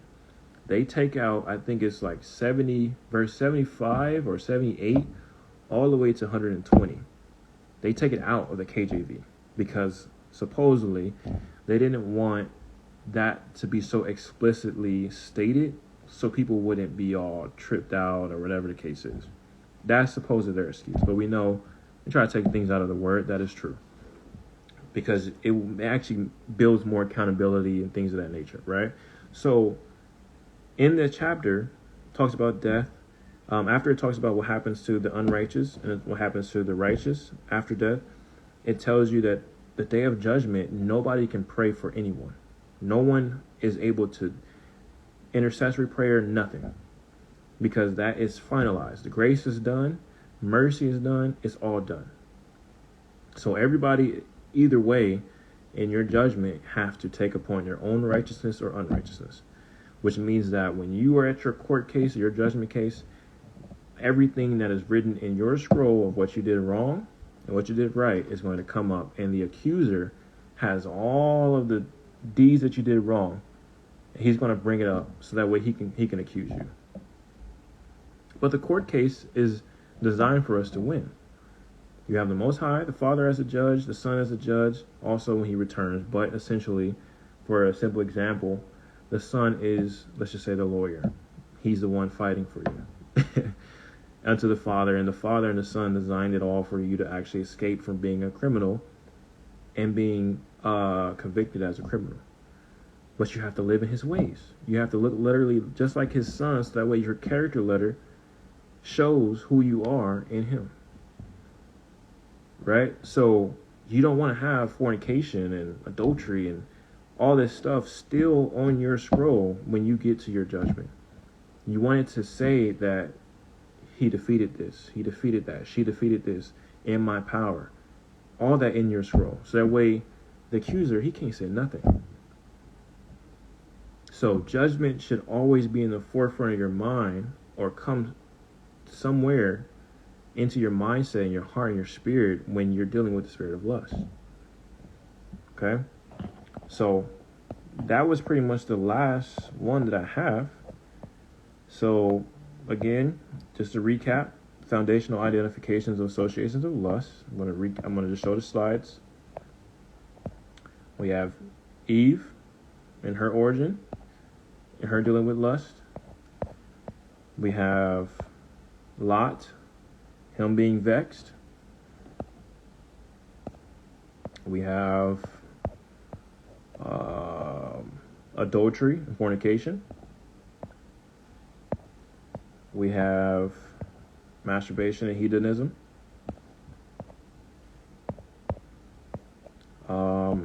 We have idolatry. We have David's sin of lust. And I could have just made a slide and just put all that in there, but I wasn't planning on reviewing like this. We have Joseph and what he went through with the lady, the lustful lady, the shepherd of Hermas, vision 1. And we have judgment. Okay? So all those things I just listed should be foundational identifications and associations of lust. If you just remember those things, if you have those things in your muscle memory, you always have a foundation to be able to look up something when it comes down to lust, see these stories, see these details, and you always can go back to it. Always can be a conversation, especially if you're talking to somebody that's dealing with lust. Always, right? Maybe over time, like earlier in the beginning, we always have these ways, these archaic ways of being like, oh, we're dealing with spirit of lust, just pray about it, bro, and you just gotta abstain from it. Like, there's more that we gotta do with that. There's no way. That's just it. So again, the solutions portion on this study, I'm going to do next. So I'm going to cut this study off right now. And then I will be back probably in the next 10, 15 minutes. I got to make sure kids and wife are cool. But I will, once I have that set, I'm going to get back on, and then I'm going to do the solutions portion. All right. So far, I hope all this made sense and you guys been enjoying it. And I'll go ahead and save it, and I will be back.